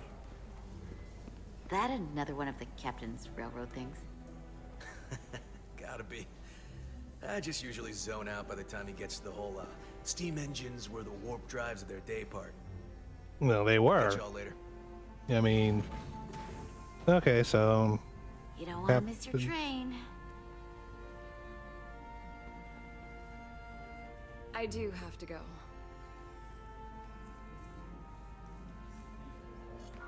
Not gonna lie, I'd rather not leave right now. More important things on my mind. Screw it. I'm gonna go for it. Yep.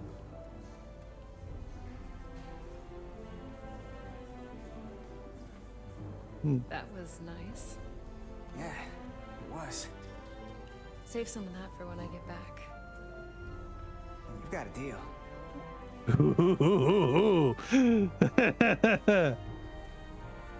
Be seeing you.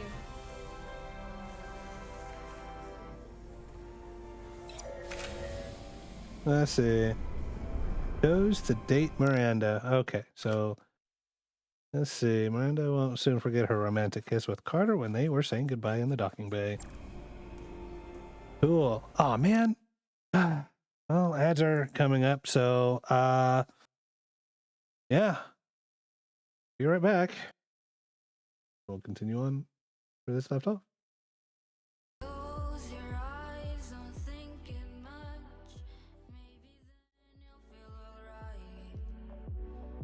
All these noises, all these voices, they give me tied to the ground. Breaking freely, but all behind, it's all so harmful to me. Poison.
It's all so harmful to me. Poison.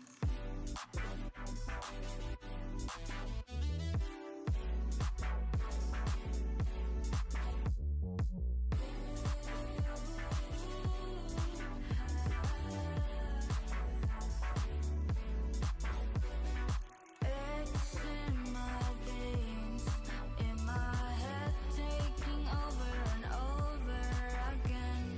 It's in my veins, in my head, taking over and over again.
be helpful if I hit the right button.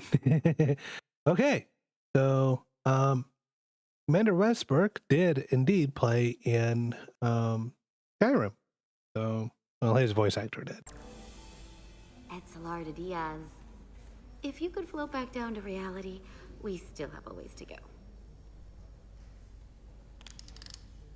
All right, where were we? So, the warp coils in the navigation array are fine, but the nav computer doesn't seem to think so. I'm out of ideas short of field stripping the shuttle from bow to stern.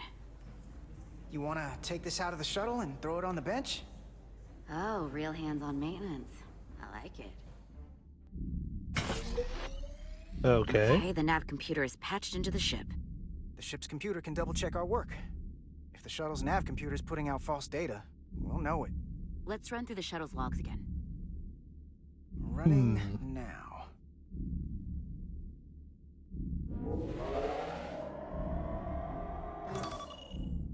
Interesting. We got some errors. Same. Warp field inversion and a cascade failure. However, the Resolute computer doesn't show the same subspace variance. We're in the same conditions that the shuttle was in when it failed. Why wouldn't the ship's computer get a matching result? What if the subspace variance was a momentary occurrence? That's a possibility, and it would explain why the simulation under our current sensor readings failed to reproduce the issue. But a subspace anomaly strong enough to cause a warp field collapse would leave graviton ripples for days. Let's run with the momentary subspace variance theory for now. Roll forward to the shuttle's attempt to re-engage the warp drive. We need the conditions of space around the shuttle at the moment of warp failure. Resuming simulation.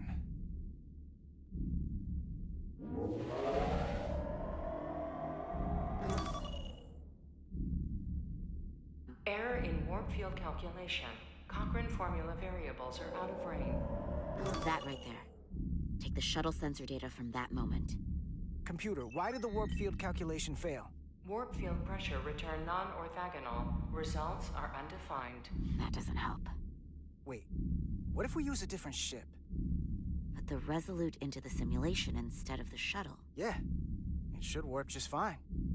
Unless there's a problem. Computer, run the simulation with the Resolute. Resolute simulated. Computer, give me manual control on the warp power. Static field intensity, warp 1.1. 1.2.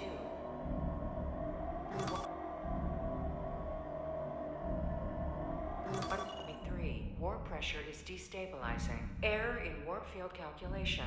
The warp drive has experienced a system-wide cascade failure. Warp field collapsed. Subspace variance is out of tolerance. Cochrane formula results are undefined. Bingo. What-o? The same moment when the shuttle failed to warp, so did the ship. Whatever happened to the shuttle just happened to us. The Resolute will not sustain warp. We can't leave Hotari space. They're trapped. Oh. That's terrifying.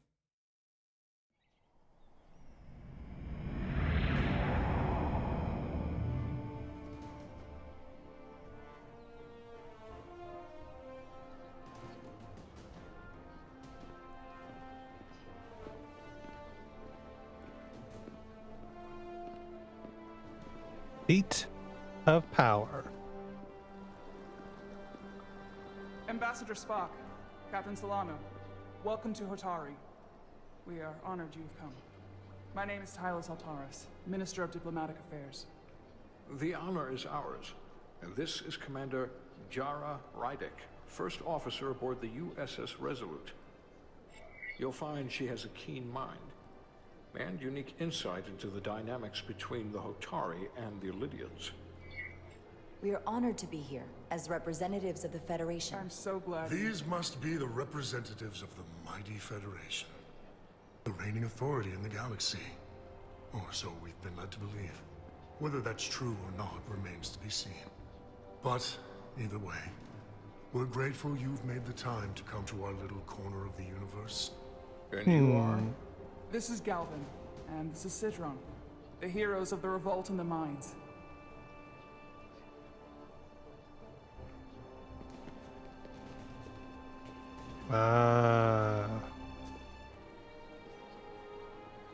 Let's hope this is the last time we ever have to come here. Oof. If you'll excuse me.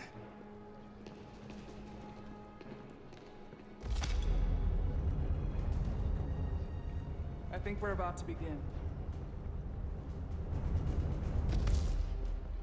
Did you hear the arrogance from that guy? I don't know what we're walking into here. But that guy was something. Something about his tone tells me this won't be easy. That was my sense as well. I doubt he speaks for all of Hotari, so I would urge patience until we speak with their queen. I wasn't talking about that. I didn't think he was talking about the Atari, but okay.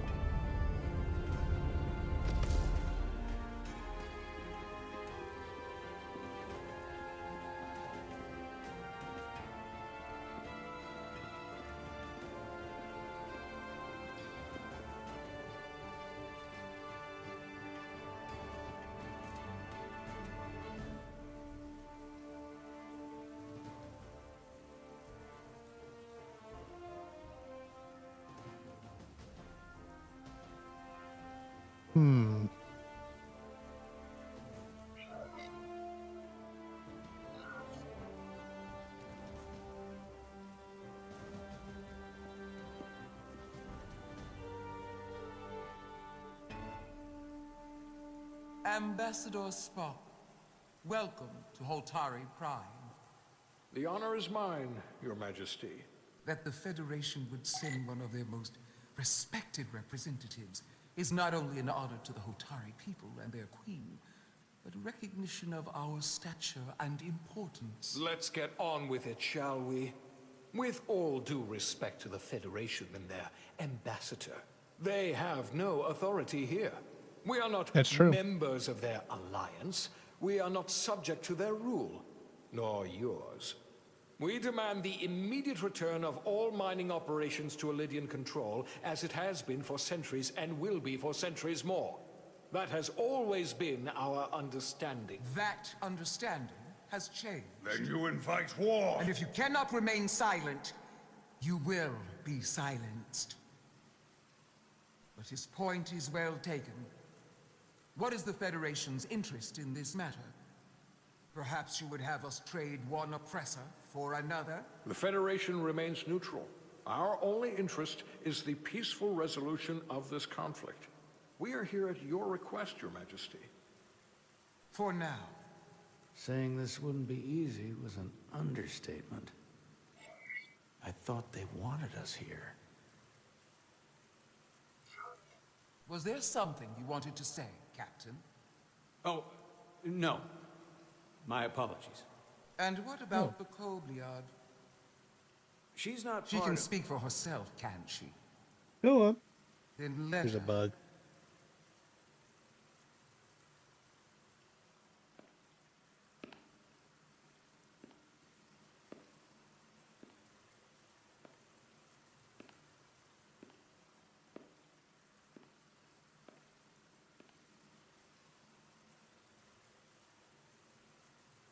Now then, what is your name? Commander Jara Rydek, Your Majesty. Being a Kobliad, you would know better than anyone. Your people suffered brutal treatment at the hands of the Cardassians. Oh. Their injustice towards the Kobliad is as unimaginable as it is unforgivable. Not unlike how we have been treated by the Elydians. As much as they'd have you believe they are the victims here, remember it was the Hotari who attacked us. Hundreds of innocent Elydians were slaughtered without mercy in those mines. The blood is on their hands, not ours. Quiet! So what do you want me to After all say? the Kobliad suffered, you finally had the chance to right that wrong. To get out from under their control. Would you take it? Or would you negotiate a peace?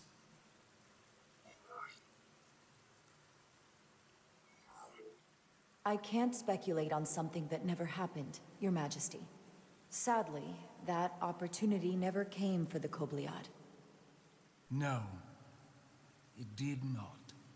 But we'd be wise to learn from their example before we too find ourselves facing extinction. What? The Federation is the most powerful, most advanced alliance in the galaxy. It's widely known we have an abundance of dilithium in our mines. And it's in your interest to secure a steady supply. Your Majesty, if I may. Ambassador Spock would have us believe you're here as a neutral party in the interest of peace. So why are you really here? I want the truth, not your Federation rhetoric. I'm sorry, Your Majesty, but it's really not my place to say what the Federation's interests might be. You are their representative. I am. But Ambassador Spock is better suited to address your concerns. Well, they haven't. Oh, they did not like that.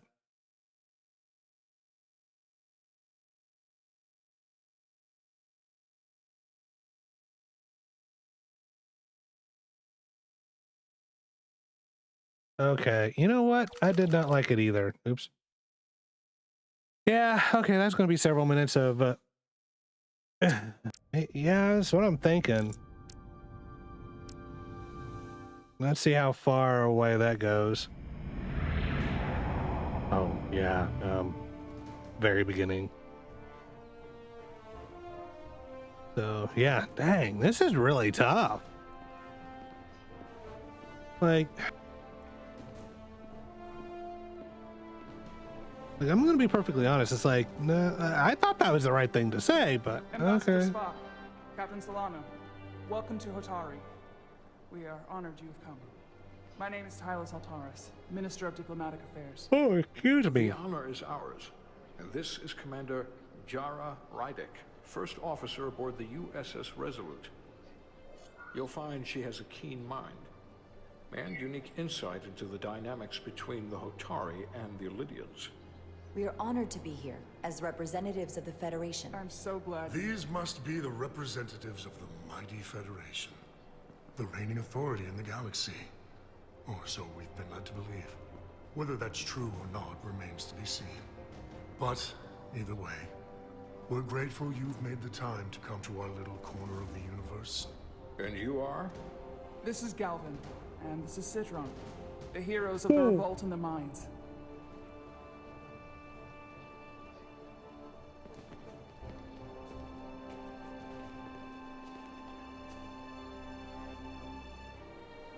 Let's hope this is the last time we ever have to come here.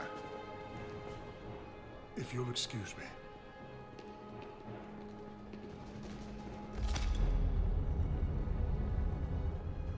I think we're about to begin.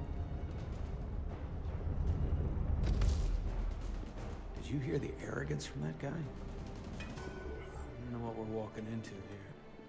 But that guy was something. Something about his tone tells me this won't be easy. That was my sense as well. I doubt he speaks for all of Hotari, so I would urge patience until we speak with their queen. So far, so far.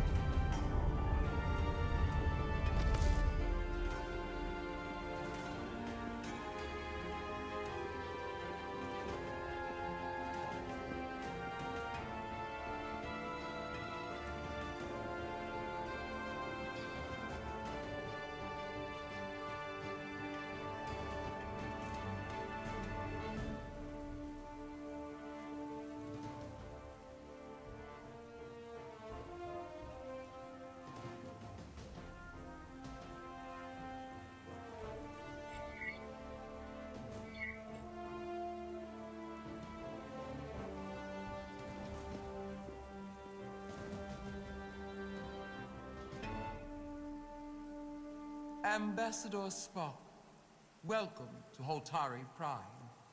The honor is mine, Your Majesty. That the Federation would send one of their most respected Evaluate representatives the arguments. is not only an honor to the Hotari people and their queen, but a recognition of our stature and I feel like I'm missing importance. something. Let's get on with it, shall we? With all due respect to the Federation and their ambassador, They have no authority here. We are not members of their alliance. We are not subject to their rule, nor yours. We demand the immediate return of all mining operations to Elydian control, as it has been for centuries and will be for centuries more. That has always been our understanding. That understanding has changed. Then you invite war. And if you cannot remain silent, you will be silenced. But his point is well taken. What is the Federation's interest in this matter? Perhaps you would have us trade one oppressor for another? The Federation remains neutral. Our only interest is the peaceful resolution of this conflict. We are here at your request, Your Majesty. For now. Saying this wouldn't be easy was an understatement. I thought they wanted us here. Was there something you wanted to say, Captain? Oh, no. My apologies. And what about the Kobliad? She's not part She of... can speak for herself, can't she? Then let her.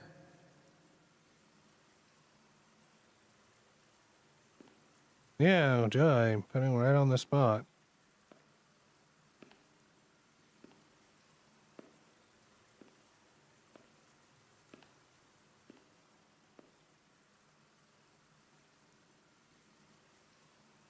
Now then, what is your name? Commander Jara Rydek, Your Majesty. Being a Kobliad, you would know better than anyone. Your people suffered brutal treatment at the hands of the Cardassians. Their injustice towards the Kobliad is as unimaginable as it is unforgivable. Not unlike I feel how like we you have need been to treated watch by Deep the Space Nine Elydians. Deep Space Nine to understand that. They are the victims here. Remember, it was the Hotari who attacked us. Hundreds of innocent Elydians were slaughtered without mercy in those mines. The blood is on their hands, not ours. Quiet! If after all the Kobliad suffered, you finally had the chance to right that wrong, to get out from under their control, would you take it? Or would you negotiate a peace? And speculate. I can't speculate on something that never happened, Your Majesty. Sadly, that opportunity never came for the Kobliad. No, it did not. But we'd be wise to learn from their example, before we too find ourselves facing Getting extinction. back to where we came. The Federation is the most powerful, most advanced alliance in the galaxy. Well, we are It's kind of widely sort of known watching a we have an movie. abundance of dilithium in our mines. And it's in your interest to secure a steady supply. Your Majesty, if I may. Ambassador Spock would have us believe you're here as a neutral party in the interest of peace. So why are you really here? I want the truth, not your Federation rhetoric. As Ambassador Spock has said, we've come seeking a peaceful resolution to this conflict, and have no interest in your dilithium. I'm not nearly as naive as you must think. The Federation has done business with the Elydians for decades, which makes me question your motives. Well, they haven't said. Okay, that's they cannot neutral. deny. It's Okay. a simple truth. The dilithium trade would not and will no longer exist without Elydian involvement. We created it for the benefit of everyone, especially the Hotari. We've given them warp technology. We've let them share in the profits. We've made their lives infinitely better than before dilithium was discovered. Really? All of that goes away if the Federation turns a blind eye to their treachery. That is enough of your lies! The Hotari are quite capable of running the mines. We've done so for centuries. So Okay, tell me, children. who deserves control of the dilithium trade and the mines on Tau? Who should the Federation recognize? Wait, what? The Hotari or the Elydians? Why me? Hold up! Wow! Did you say put all the pressure on her. Oh my God. Oh, this is tough. This is really, really tough. Like, literally, what hangs in the balance here is, oh my God, this is tough. Honestly,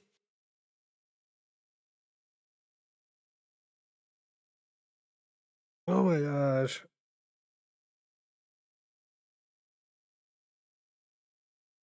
Oh, you went, okay. I've been told to Google it. All right.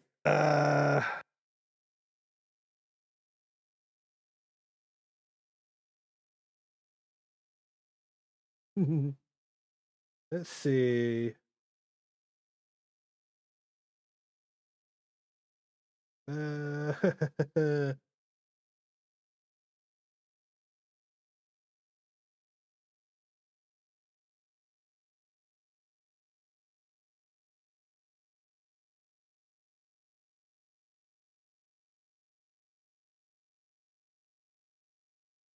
It's one or the other. It's gonna have, okay.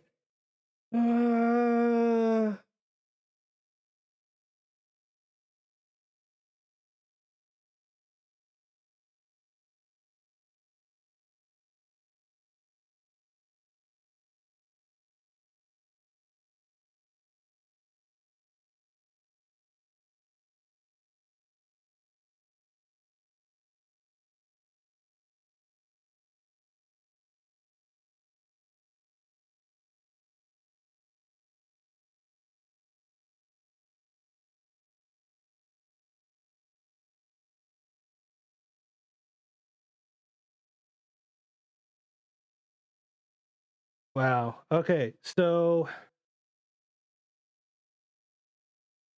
choosing the Atari seems to be the morally correct choice. The Lydians will be disappointed in that.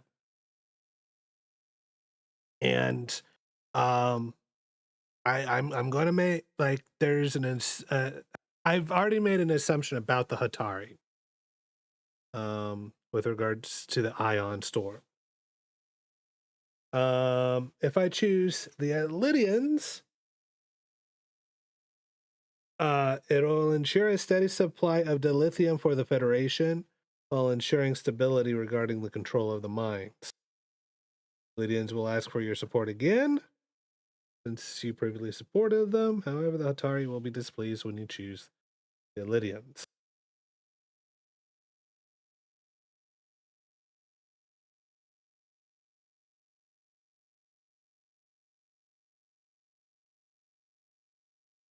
So it does not matter.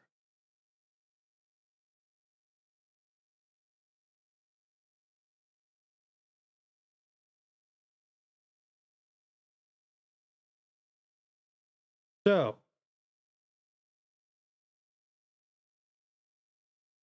it does not matter. Only be one or the other, not both. If there can only be one, then it would be in the best interest of all involved if the Illydians resumed operation of the mines. And that is why we should not trust our fate to the Federation. She speaks sense. You do well to listen to her. And you do well to hold your tongue. We will take back our minds by any means necessary. Then you will see more blood spilled. I am more than willing to address your concerns, Your Majesty. Yours as well, Representative. But I suggest we could have a more productive conversation with a smaller group. Perhaps only the most essential representatives. Which would be her, him, and the representative. I would agree, Ambassador Spock.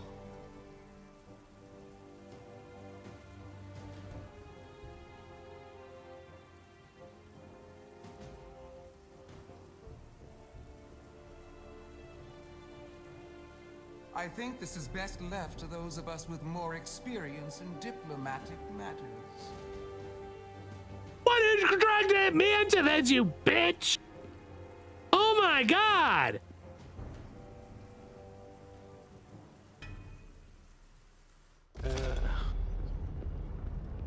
Jeez. You can't blame me for making a choice. Spock Put and me I on. will cover everything on the diplomatic front. You make nice with the locals and see if you can get some answers. We need to find out why the Hotari are so willing to risk war. What happened in those mines? Like, that's what I'd like to know. Like, I don't. How dare she put me on the spot like that? Ooh, what's this? Initiate water. Soothing. I don't think you're in trouble, at least. No. No.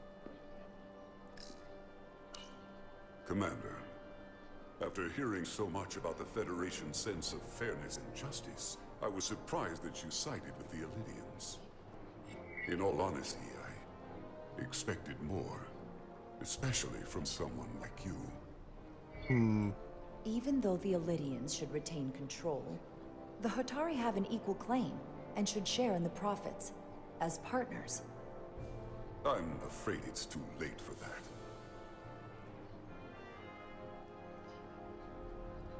I assume you were there the day the mines were seized from the Illidians. Not seized, reclaimed, and restored to their rightful owners.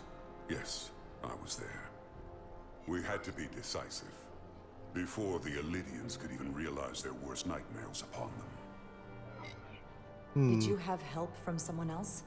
Hotari stands alone against the Illidian forces. Interesting. We don't need help from anyone.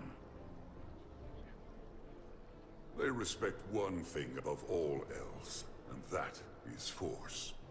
The greater the force, the more certain the outcome. Any talk of making peace is just that, and worth little without the strength to secure it. Which makes me wonder about your ship, the Resolute. Undoubtedly the Federation's finest warship. Ready to contend with anything the Illidians might have in store. Or is that not true? Maybe I've misjudged it. Jeez. No need to worry. Even in a worst-case scenario, the fleet is always within reach. But it would probably take them quite some time to get here. Maybe. Or we might have other ships in the sector. Of course. Sidron. A pleasure meeting you, Commander. I'm sure we'll cross paths again. I'm sure.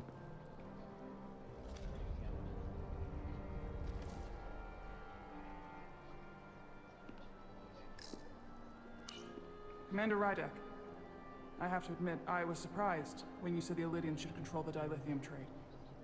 I was under the assumption the Federation was neutral, but maybe I was wrong. I can assure you, we aren't on anyone's side. We are and will remain completely neutral. You have my word. I hope that's true, for all of our sakes. I saw you speaking with Sidron, our national hero. I'm curious, what did he say? He seems to be of the opinion that negotiating for peace is a waste of time. Because force is the only blunt instrument he understands. He's a miner, not a diplomat. For the first time in our history, the Hotari have the upper hand. We see ourselves as strong instead of downtrodden. New voices have risen up. Old voices shouted down. Galvin and Sidron have become national heroes. Now, they have the Queen's ear. Better or worse, depending on your perspective. I get the sense you don't exactly trust them. I don't trust their instincts, which are leading us to war. My fear has been that the Illidians will launch an attack and crush us. You've seen their starship, no doubt. They could have retaken the mines whenever they wanted to. But it never happened. That is kind of strange. And as strange as this may sound, I'd almost say they're afraid. I just don't know what they're afraid of. It's still the same bluster and bravado you would expect from them. But it has no teeth. Like they're afraid of what might happen. Do you think it has something to do with the ion storm? Right now, it's stronger than ever, isn't it? It's entirely possible. I'm not a scientist, but I do know the storm has knocked out all kinds of systems. So maybe the Lydians weren't willing to risk their ships, given all the interference. That ion storm Since the day of the revolt, Galvin has seized control of the mines and restricted all access. No one's allowed without his personal authorization. And they've taken over a section of the palace with just as much secrecy and security. I'm told it could be something they brought back from the mines. I've made inquiries, but everyone pretends it doesn't exist. I strongly suspect they're hiding something. Why would they do that? I don't know. But that's what concerns me. Whatever they're hiding, it can't be good. How can we know?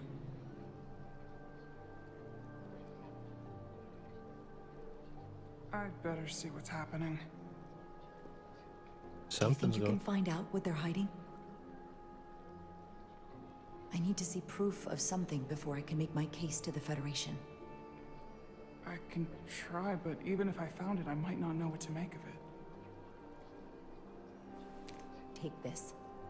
You can use it to capture whatever you find, and then send it to me. Okay, I did not make that decision. That is not something I did on my own. Maybe it was. I don't know. Let you know what I find. And I look forward to our meeting again. She just broke the Prime Directive. Like Sorry, complete. I don't mean to bother you, but I couldn't help but notice you were speaking with the Hotari this whole time. I figured it might be useful if I offered another perspective. Of course. I have to say, I fully expected you to side with the Hotari, but obviously the Federation wants a steady supply of dilithium. Something only we can offer. Without a Lydian involvement, there is no dilithium trade. Left to the Hotari, it would be nothing short of a disaster. We're not on either side. Our only interest is the peaceful resolution to this conflict. As is ours. Of course, the question is, at what price?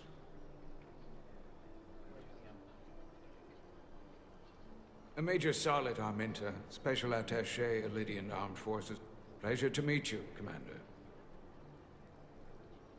I have my issues with the Hotari, but I have to give them some credit. They know how to seize an opportunity.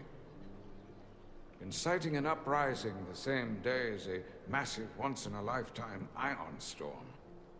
Our assumption was that this storm was just an anomaly. Yes, a very convenient anomaly. At Indeed. least that was what we were told. Of course, I wasn't there. But who am I to say otherwise? You sound skeptical. Word for Well, word. the official story is that it was the storm that enabled the revolt. How else do a bunch of unarmed, unorganized miners seize control of an entire moon, much less thousands of mines? But I've talked to people who were there. They tell a different story. They say they're lucky to have escaped with their lives. That it was more than just the storm. That somehow the miners were able to harness the energy from the storm. I know it sounds crazy. I'm not even sure I believe it myself. But that's what they said. You just answered your own question. How do a group of miners do something that in theory can't be done? That's how. Harnessing the storm. But even if it's true, how does that even happen? You tell me. Something is going on. If you'll excuse me, Commander Rydek. Like something is seriously going on. But where do I go? Do I go this way? I don't think I go this way. Captain was in the chamber.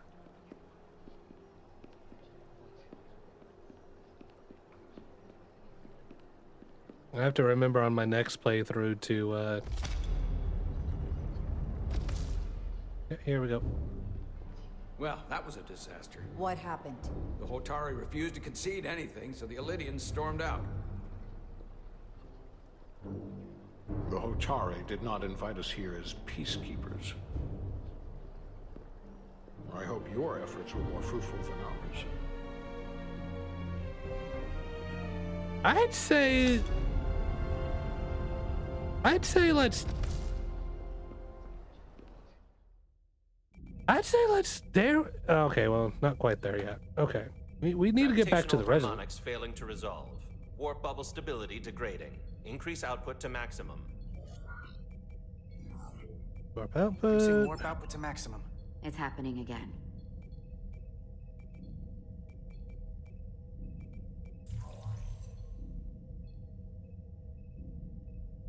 It is evident that presently the Resolute cannot achieve warp propulsion. Since our diagnostics rule out any problems with our warp systems or anything about the ship, the problem appears to be the fabric of space itself. Space itself?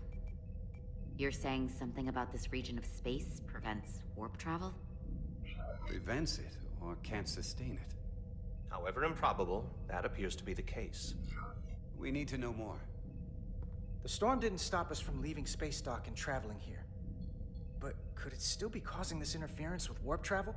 We must follow sound investigatory principles. Do not let an assumed conclusion drive your analysis. Sometimes we need a little inspired thinking, Mr. Chovak. Captain Solano is on his way back from the negotiations, and I want to have some answers for him when he gets here. Indeed. Given the facts at hand, we may be able to deploy subspace probes around the ship to construct a clear picture of the phenomenon. Around the ship. I'll prep a shuttle. The scientific method.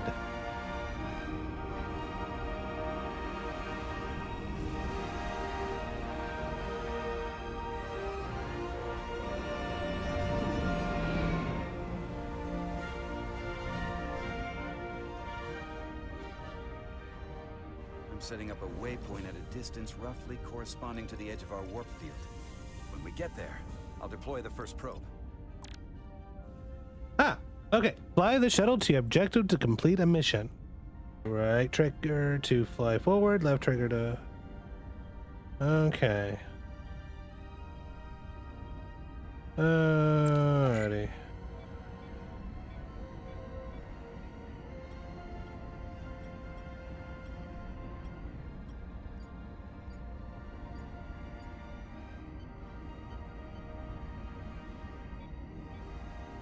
Commander Westbrook, the Resolute systems are calibrated to receive the probe's readings. We are standing by to reproduce the warp field collapse after the first probe is deployed. Thank you, Mr. Chovak. We'll be in position shortly. And, Mr. Diaz, do take care in piloting the shuttlecraft. Now is not the time to indulge in the human penchant for joyriding. Chovak probably isn't such a fun guy to work for, huh?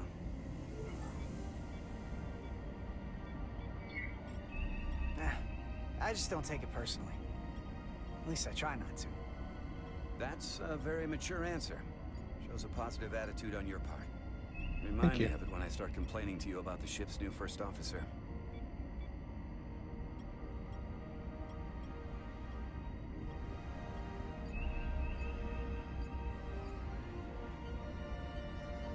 I'm actually doing things.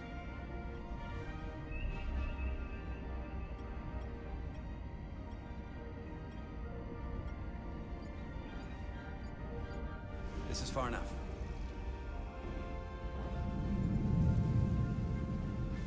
Transporting the first probe into position.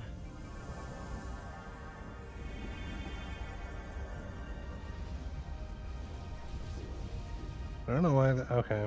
Westbrook here. The first probe is deployed. Understood. We are reading it. We are about to replay the simulation.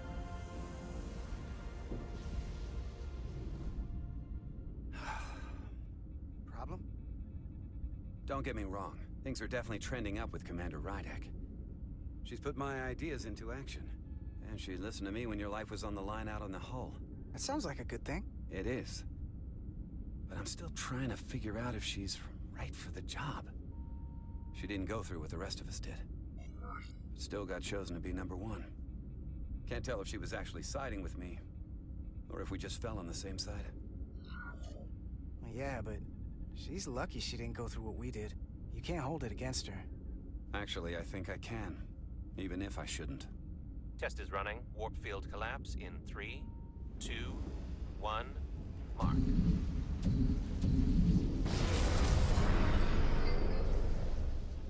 What was that? All right, that is definitely a problem with the fabric of space. We need to get another probe out there. That was something. Those shimmers? Jeez. The Resolute and the probe. We've managed to get an interference pattern. I'm setting a waypoint to a particularly strong area of interference. We'll deploy the second probe there. I'll need to go through the, Listen, I'm gonna give you a piece of advice I wish someone had given me. Make sure you're never just one thing. And don't get so focused on what's in front of your face that you lose sight of the big picture. Wow, okay. Before Generic riding, advice.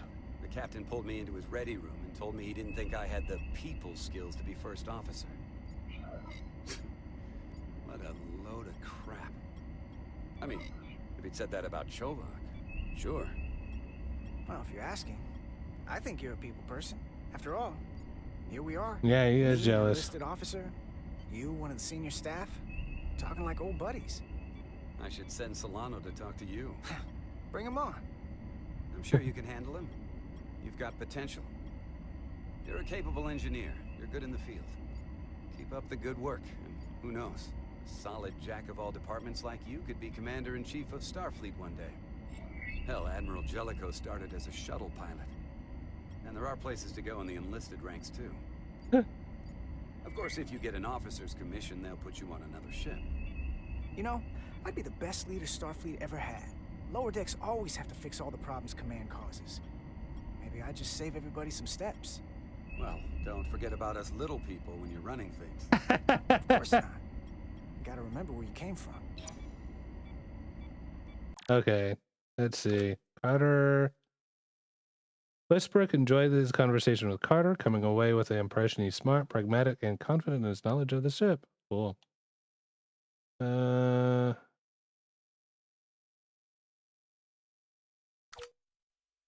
Saves.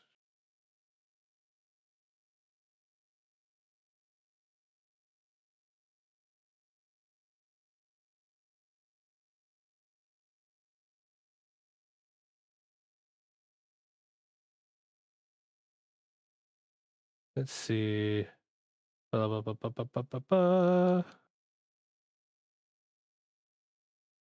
Rosian.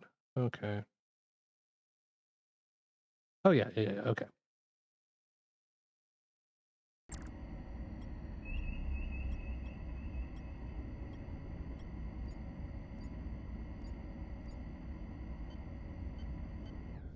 Here, this is close enough. Stop the engines. Deploying the probe. Westbrook to Commander Chovak. We're ready for another sampling of data. Very good. Running the simulation again. Warp field collapse in 3, 2, 1, mark. There it is again. I saw it. It seems to be directional. Well, what about the scans? Anything?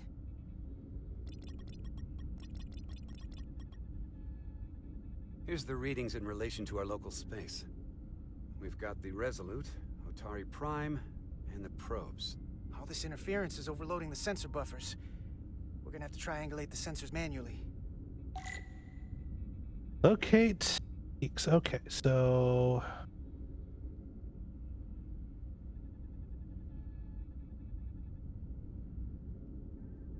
there's the Resolute. The probe. We got something. That's These interesting. markers indicate peaks in the gravimetric interference patterns. Let's see if I can find some more. Oh.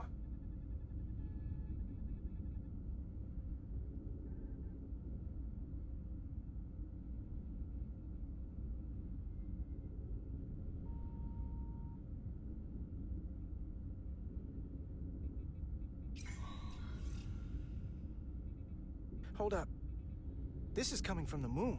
A beam that blocks warp travel. Aimed right at us. Someone is doing this intentionally.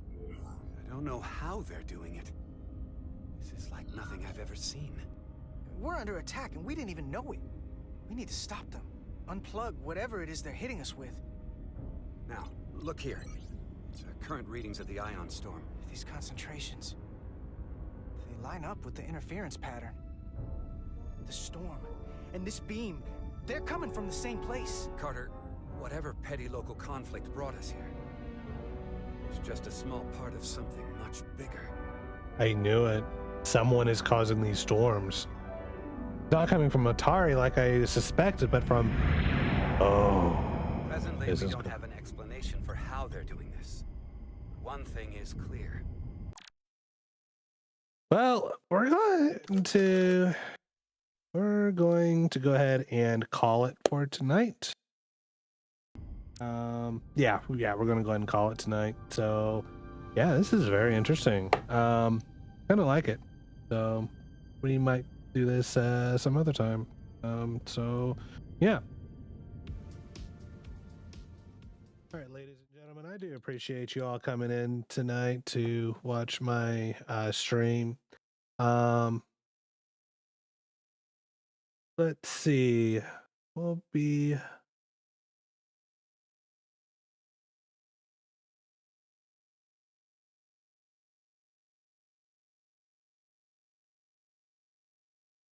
We'll be going on a raid to Janine, who's playing a game called Kentucky Route Zero. I'm not sure what that is.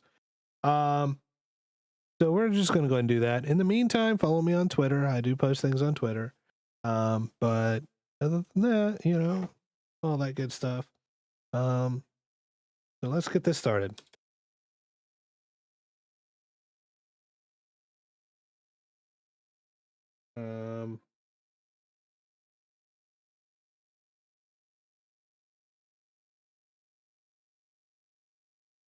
Yeah. Well,